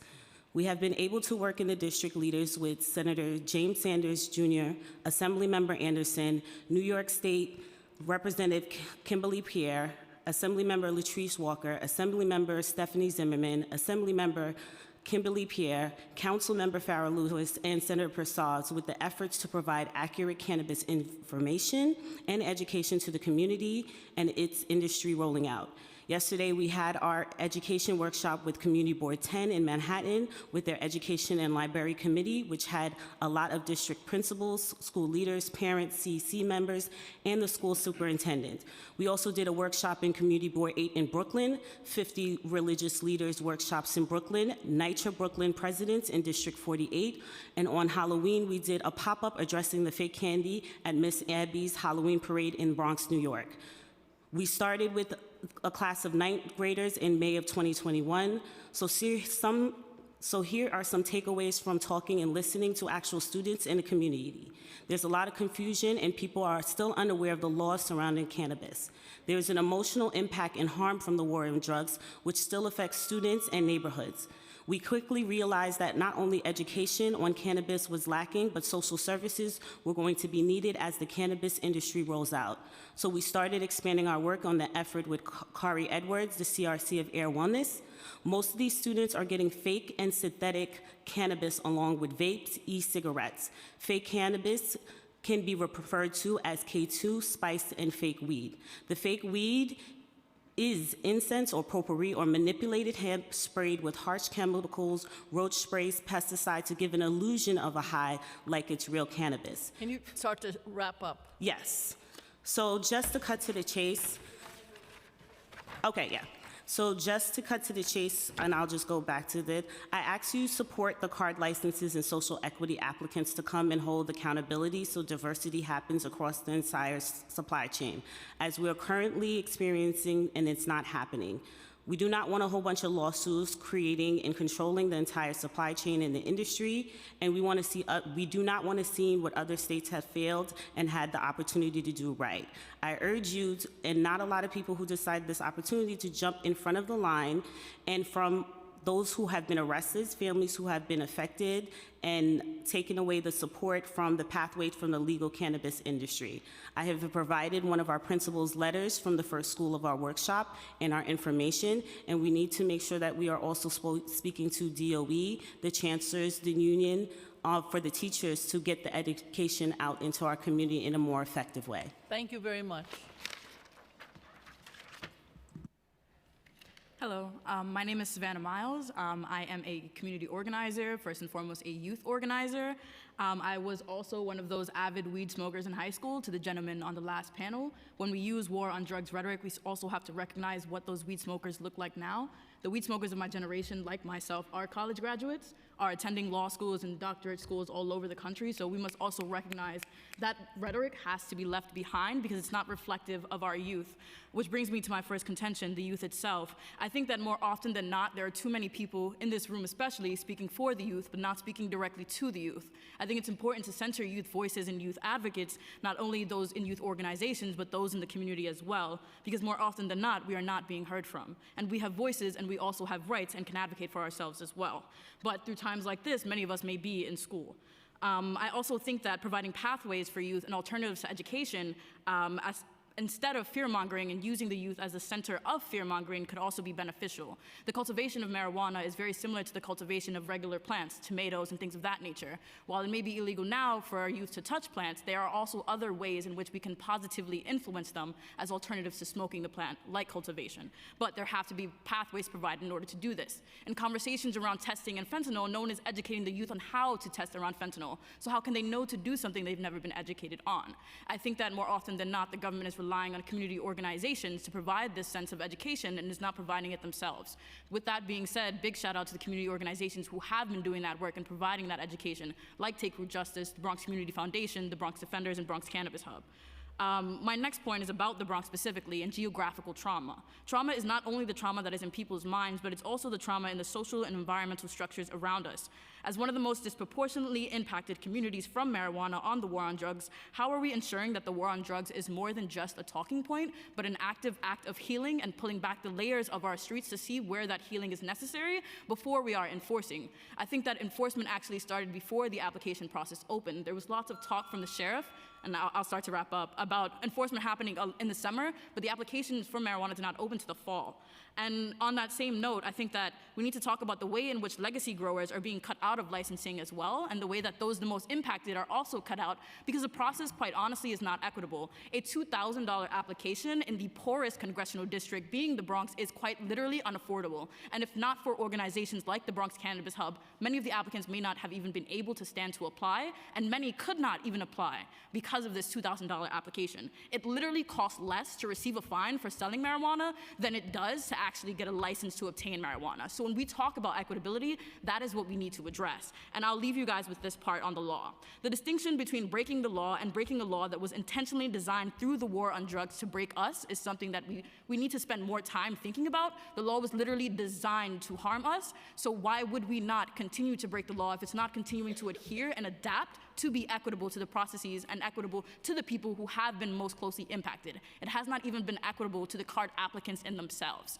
All of the dispensaries that are opening are centered around Manhattan, and there is no conversation about what is going to happen to those in the Bronx. The conversation is kind of silent. But as far as enforcement, the first community that was brought up by the sheriff was the Bronx. Thank you very much. Thank you. Next.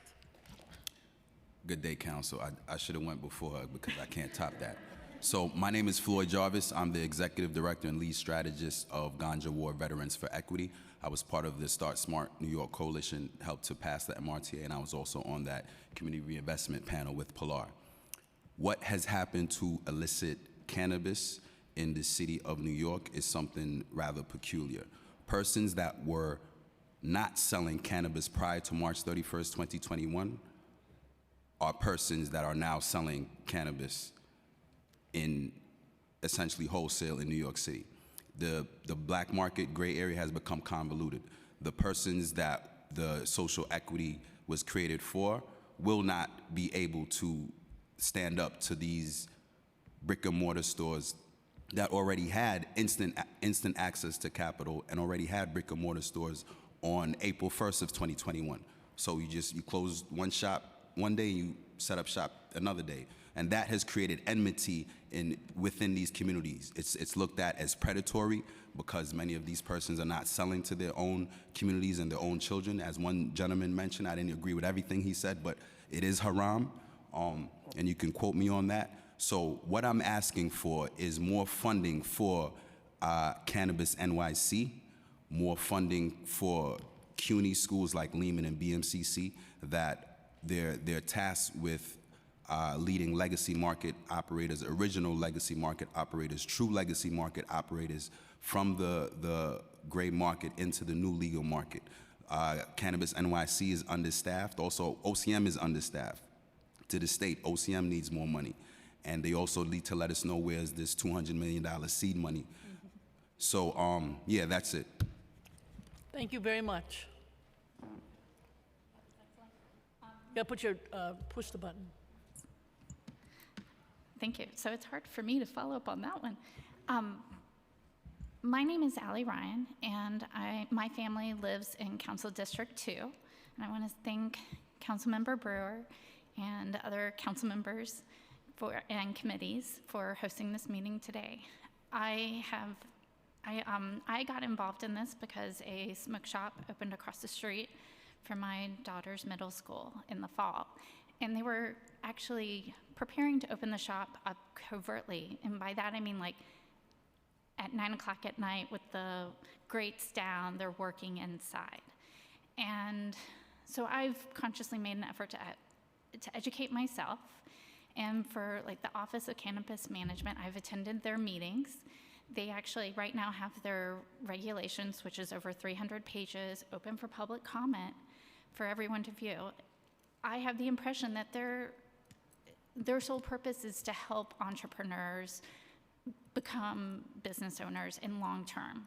So with that said, with everything spoken today, I want to say that the current illegal smoke shops are circumventing an established system of businesses applying for tobacco licenses, e-cigarette licenses, and now cannabis licenses. And the crucial part of that system is going before community boards that have dedicated committees on licenses. If the illegal smoke shops had applied for a license, they would have known that they could not operate within 500 feet of a school. And I know for me and parents like that in my circle, we're more upset with illegal smoke shops operating directly across from the street from the school. We're upset with the packaging and the labeling that you see Lucky Charms with the Z, which is like my child's breakfast food. So, and in the OCM's regulations, they actually have legislation that that regulates the packaging and the labeling of these products. So with that said,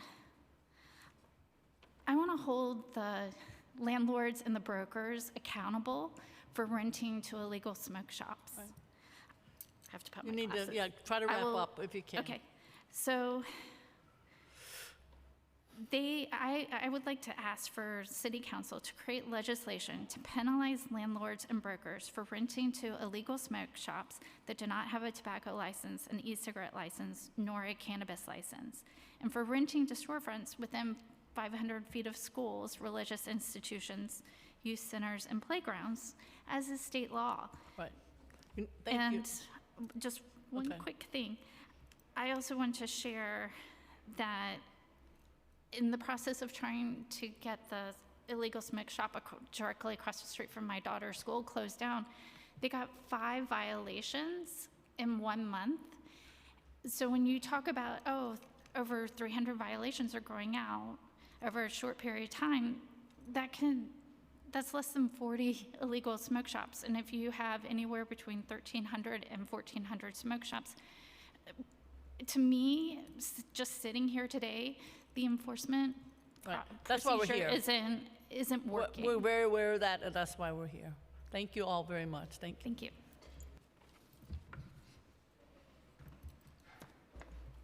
And I'll be calling up our next panel, which will include Kyoko Ishida, Janine Hodgkins, and Susan Lee. After that, we'll be turning to Zoom panelists.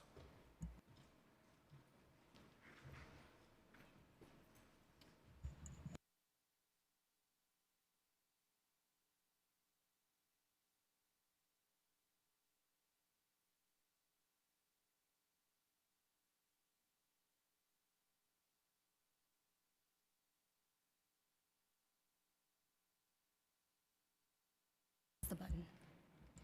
Go ahead. Whomever wants to start, go right ahead. I'll go. Thank you. First, I want to thank you all for allowing this dialogue. My name is Kyoko. I'm a mother of 2 elementary school-aged children living in Council District 4. There seems to be more smoke shops and cannabis dispensary than licenses that have been issued. Numbers just do not match. It seems that this industry is unregulated and free for all. There are smoke shops popping up on every block around us. Many of them call themselves convenience stores. Some stores have slang such as 420 attached to their names. Many of them use cartoon, anime, game characters such as The Simpsons, Pink Panther, Minions, Pac-Man, Naruto, and Family Guy. This reminds me of Joe Camel and the cigarette industry years ago. It seems the target is teens, even younger kids, not the legal age of 21 and older. Many parents are concerned, but they're also discouraged, thinking that it is the way it is. I'm often told by parents these shops are just going to pop up everywhere and can't stop them. But the fact is, these shops and dispensaries should not be popping up everywhere. Without proper licenses, why should they be popping up? Too many smoke shops are too close to schools, some right across from schools, less than 100 feet. And let's also bring our attention to gummies, lollipops, candies with THC. Many of these are disguised as regular, familiar brands of candies with small letters of THC printed on. In Virginia, a 4-year-old boy died because of he consumed these gummies with THC in them just this past October. This is downright scary for me as a mother and should never happen. But it can happen quite easily because of availability of these disguised candies. Many smoke shops advertise that they sell these candies. And these are the examples. We also have weed trucks selling these products all over the city, including near schools. Even they are told to move by cops, they simply drive around and come back 15 minutes later. This is a true story that happened to an area school on the east side of Manhattan, where there are 2 elementary schools and 2 middle schools, immediate area. Smell of marijuana all the time. Start to wrap up if you can. Okay. It is being reported in the news that kids as young as middle school are getting high during the school day. Finally, landlords should be penalized too. They allow these places to pop up anywhere, including too close to schools, because they are given no consequences by renting their properties. As I sat here today, hearing the panel answer council members' questions and statements, I'm even more scared for my children growing up in the city. It seems that only offensive action the city has right now is to issue summons and maybe make some arrest while they get to operate.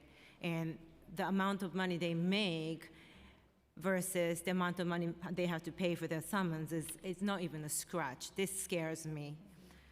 So I urge you to be tough on this issue, and please move forward quickly to protect our communities, especially the children in the schools. Thank you. Thank you. Go ahead.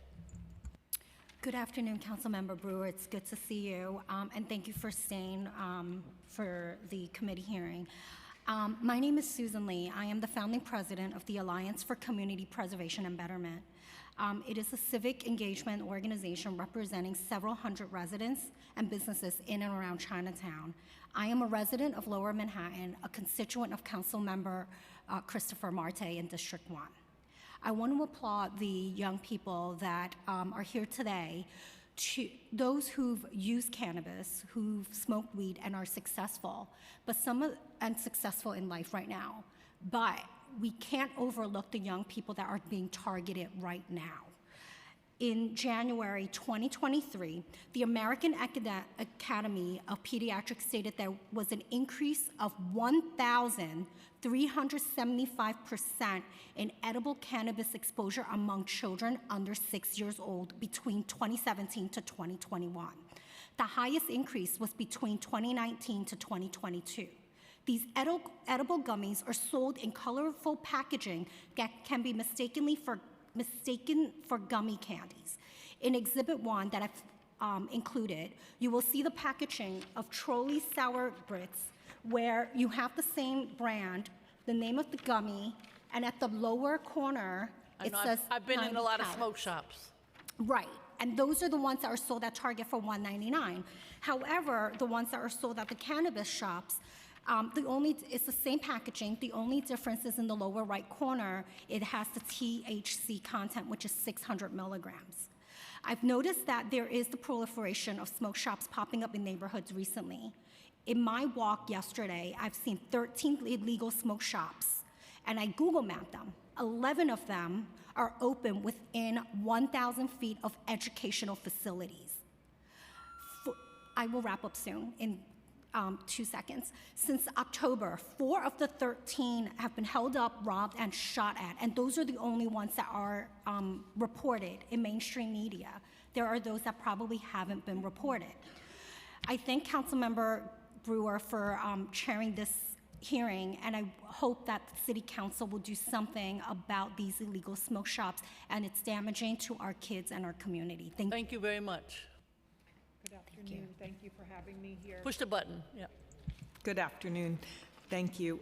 My name is Janine. I'm a Brooklyn mom to 2 teenage boys, ages 17 and 19. I'm absolutely disgusted by the plethora of nicotine vaping products and marijuana products on the market that my children can buy on every street corner in Park Slope, Brooklyn. The availability of these products to underage minors is staggering. Something has to change, and fast. This truly is a state of emergency for our youth and my dear sweet children. The nightmare of my oldest son, nicotine vaping addiction, began when he was in middle school and approximately 12 years old. Over the past 5 years, we've punished, confiscated, discussed, shown empathy, and tried everything in our power to help our son quit, and yet we've still been unsuccessful.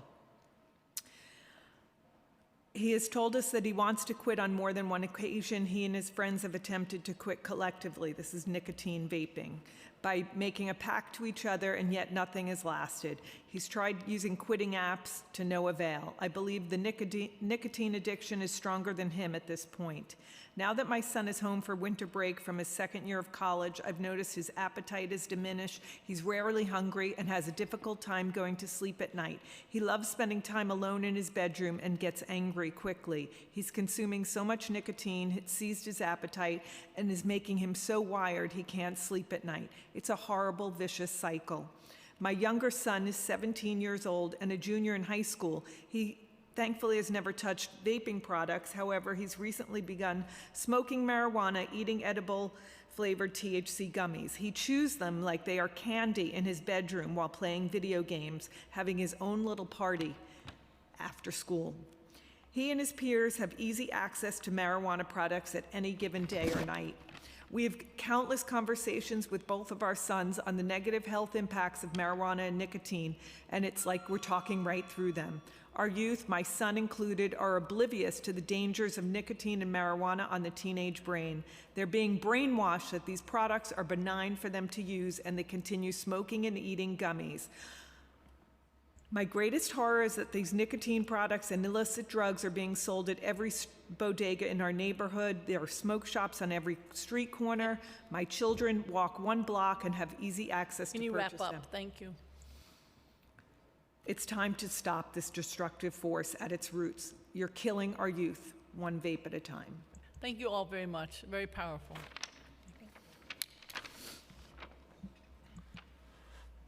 Thank you. We'll now be moving to Zoom panelists. First, we'll be hearing from Josephine Beckman, followed by Ingiste Ebebe, followed by Spike Bababian. Josephine Beckman, you may begin when ready. Okay, thank you. Good morning. Good morning, Councilmember Brewer. Thank you so very much for holding this hearing. I'm the District Manager of Community Board 10 in Brooklyn.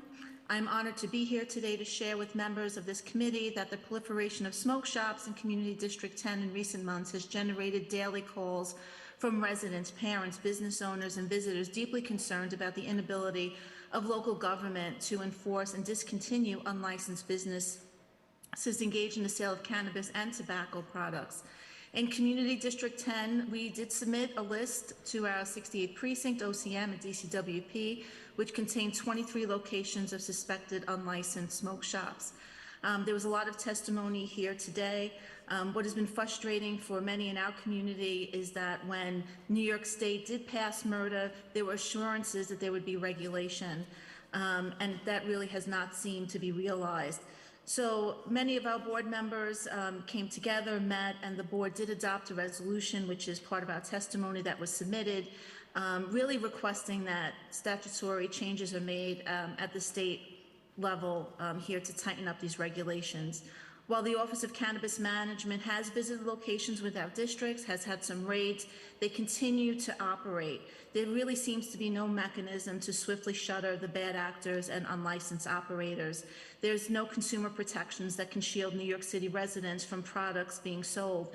These untested, untaxed, products are continue to be sold. OCM confirms that there are no licenses were issued, yet these businesses continue to operate. The cap for tobacco retail dealers in CB10 is 62. We have 119 that are active. The retail electronic cigarette dealer cap in CB10 is 27, and we have 56 licenses, but yet we seem to have new shops that are opening up each day that are unlicensed. In some parts of the district, it feels that there is a smoke shop Your time on every has block. expired. Can you wrap up as soon as you can, please? Sure. So just the bottom line, all of the past accomplishments to reduce youth tobacco in New York City seems to be diminished, and our neighborhood and our community is calling for change, and we appreciate the council's efforts in that regard. Thank you. Thank you very much. Thank you. Next, we'll be hearing from Ingeste Abebe, followed by Spike Babayan. Time starts now. Thank you. Good afternoon, Committee Chairs Brewer, Velasquez, and Schulman. My name is Nigas Dabebi, and I'm the Vice President of Public Policy at Columbia Care, which has 2 medical dispensaries, one in Manhattan and one in Brooklyn. I also serve as the President of the New York Medical Cannabis Industry Association, and I think especially relevant today, I'm also Vice Chair of the Public Health Advisory Council for Virginia's Cannabis Control Authority, which focuses on public health impacts related to cannabis legalization and normalization. Thank you all for convening this joint hearing on such a complicated topic. New York is at the beginning of a really exciting transition to legal cannabis with a real focus on equitable licensing. However, the proliferation of unlicensed cannabis sales puts that transition at risk. In particular, the folks that have come in who are separate from New York's long cultural cannabis legacy market, but have been exploiting this time period between MRTA implementation and passage to start these pop-up shops. The NYMCIA released a report last November on these new pop-up shops and their business practices and product safety. We found that only half in the sample were checking IDs, which is a serious concern for youth access and safety that other folks have shared today. And then additionally, none of the products purchased for the report would be considered safe for consumers to use by the testing standards currently in place in New York. The products were found to be high in pesticides, mold, and other contaminants, products that would never be found on the shelf in a legal dispensary. And on top of that, consumers are confused. They believe these shops are legal, and many of these shops present themselves as though they are legal.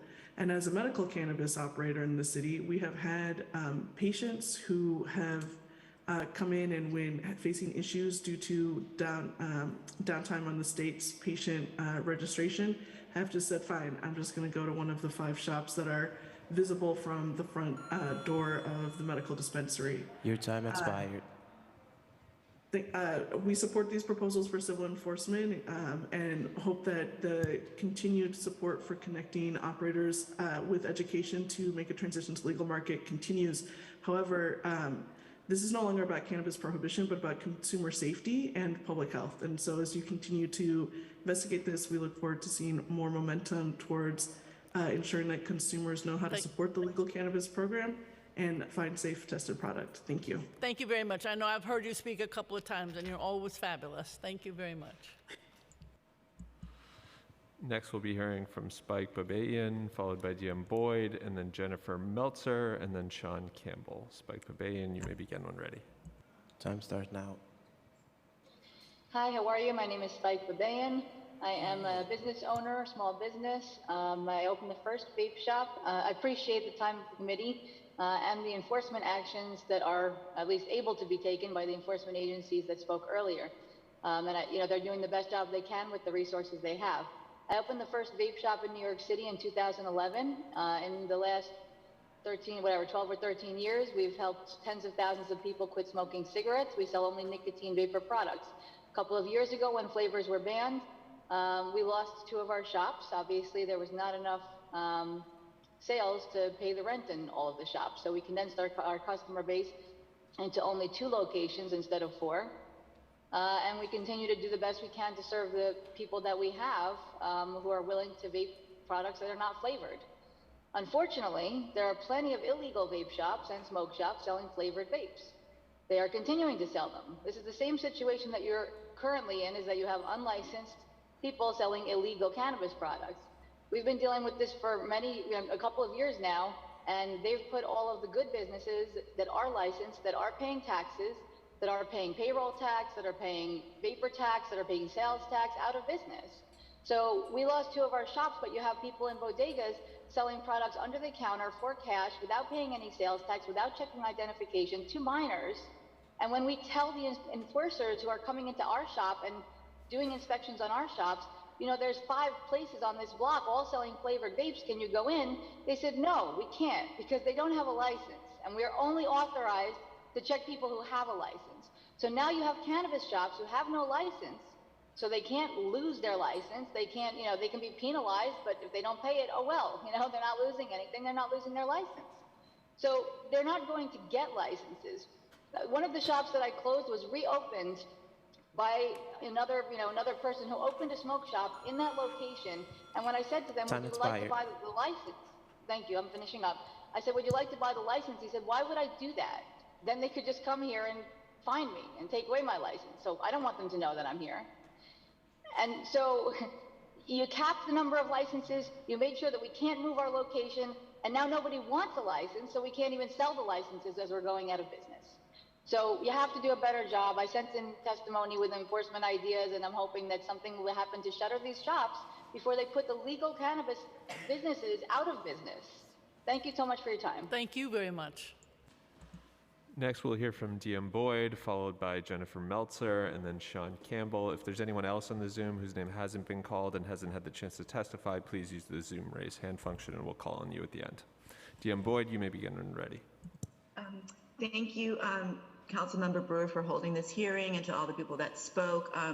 Obviously, there's a problem. We all realize that. I just want to, we submitted public testimony, and we hope that you will read it. I just want to do some highlights to understand, to give you an overview of how bad this really is. While we supported cannabis, in a policy that's rooted in personal liberty and equity, we get that, and we still support that. But what is happening now is a boondoggle for the legal effort, and it's basically threatening the goodwill of the intended legislation and the opportunities for those that were unfairly targeted in the past. But I want to talk about our area in particular. I am in Council District, District 1, and we're in an area called Health Square. Everyone knows it very well because of the saturation of liquor licenses. Of course, that then attracted the illegal cannabis sales to also cluster here. For context, our area is about 0.089 square miles, and right now we have 30 illegal cannabis retail stores or trucks occurring unabated. What's bad about this is we did reach out to the only, what we were told to do online when you look at 311 is to reach out to the OCM office and report them. 4 months ago, we reported that there were 14 illegally operating brick and mortar stores. We got no help on that. 4 months later, they ballooned to 30. And during that time, another, and I'm saying another, it's not the first time, a robbery happened with a shooting. There's been slashings and shootings here repeatedly down in our area. We get no relief from this, and it's obvious what is happening there. So we wanted to just, highlight that we can't get help. We understand that people are overwhelmed. I think people are trying, but there needs to be proactive enforcement for areas that have high concentration of illegal retail stores like ours. Everyone knows where they are. They are not just 500 feet away from schools. They are across the street from schools. A high school and a elementary school. So we are urging you to listen to some of the ideas here to do something. We also want to bring up one thing that was not mentioned yet. There is a loophole which we think has to be dealt with federally. Many of the dispensaries here are saying they are a members only shops. And what they're doing is saying they're not selling it, but you buy a membership, therefore you get weed. It's a workaround which we don't believe is legal on the federal level. This has to be addressed. And we hope that one of the most important things that you can do that can help areas like ours that are going to become vice areas because of already the liquor license saturation is that there should be a database started now of anyone with violations or police activity at these premises so that they cannot get to be licensed in the future for cannabis. We think that's really important because if it's not done, we're going to see a saturation in this area. So thank you for your time, and I hope you will read the testimony in full. Thank you very much. We will read it. Next, we'll be hearing from Jennifer Meltzer, followed by Sean Campbell. Jennifer Meltzer, you may begin when ready. Okay, I'm here today as a citizen. I'm a resident of District 24 in Central Queens. We have just been gifted with our first smoke shop 3 weeks ago. It was a linen store. We're a very boring neighborhood. We don't have a movie theater. We don't have any clubs. You have to go about a mile in any direction to find a bar. So what does that mean for the owner of this shop? They're going to get their revenue from the numerous schools in the area, houses of worship, 3 daycare centers, and this will just start a precedent. This we know from almost everybody who spoke. It starts with one, and next day you take a walk and there's 10 of them around. If you drive through my neighborhood at 11 o'clock at night, aside from the 7-Eleven and 1 or 2 eateries, everything is shut down and gated. So that means the owners of this store obviously think they can start a drug problem. Now, we do know that during the Bloomberg administration, when he came out with laws against cigarettes, those were enforced fast and furious. What I heard today about enforcement here, it's a little slap on the wrist, a very low violation fee. That's going to just mean opening up the cash register and paying it, and they'll make it back tomorrow. So what I'm hoping for and speaking to you is that the administrative code will be modified to increase the violations, to make it very unattractive for these illegal stores to operate, and also that the same enforcement that we have on tobacco cigarettes will be on these stores before we have massive problems, especially with children. I'm not going to... Time expired. So that is what I have to say today. Thank you very much. Next, we'll be hearing from Sean Campbell. Sean Campbell, you can begin when ready. Hi, thank you very much. First of all, my appreciation to the committees, and especially Chair Brewer, who always gets it, and to the council, especially to those who overlap with the Brooklyn Community District 14, including the Honorable Kelvin Yeager and the Honorable Rita Joseph. I appreciate that Community Board 14 will be submitting our written testimony, and I just want to express my appreciation. I think that we've all learned a lot today that will help us clarify and rationalize what's in place already, and make sure that the local voices, local concerns are funneled up to facilitate optimal agency response, including streamlining agency response for nuisance abatement in order to meet community and especially youth health and safety needs, quality of life, and appropriate economic development goals. So thank you for this opportunity to learn so much. Some of what I learned today will be reflected in the testimony that we will be submitting within the 72-hour limit. Thank you all very, very much. Thank you very much. Thank you. I believe that covers all of our panelists. I see no hands raised on the Zoom. Just to make sure we haven't missed anyone, I'm going to run through the name of registered witnesses who we haven't heard from yet. If you hear your name, please use the Zoom raise hand function, or if you're here in person, come up to one of the sergeants. Alex Stein, Marion Bublik, Michael Brandy, Maxine Barnes, Alicia Boyd, Jack Chu, Tara Westerdahl, Hector Gerardo, Meredith Berkman, Dominique Dillon Tatum, and John J. Keller. And Chair, seeing no hands raised, I'll turn it over to you to close this out. Thank you all. I want to thank everyone who's listening. Thank you those who are still here, and to say this is a complicated issue, but I hope we have given some sunlight to it today, and that we're very serious about trying to address it. We have to do it with the state. And there are several agendas that we want to accomplish. We want people to be treated fairly. We want to make sure that the New York State law, which is different than other laws, is carried out, but we don't want it to be usurped by the smoke shops, and we want people to be safe. And I thank all the educators in the room. I see one in the back there, but more importantly, your participation and the participation of the city agencies has made this a very substantive discussion, much more to come. And thank you all that wrote the amazing briefing paper. You should read it. It's got a lot of wonderful substantive comments. Thank you very much. This hearing is adjourned.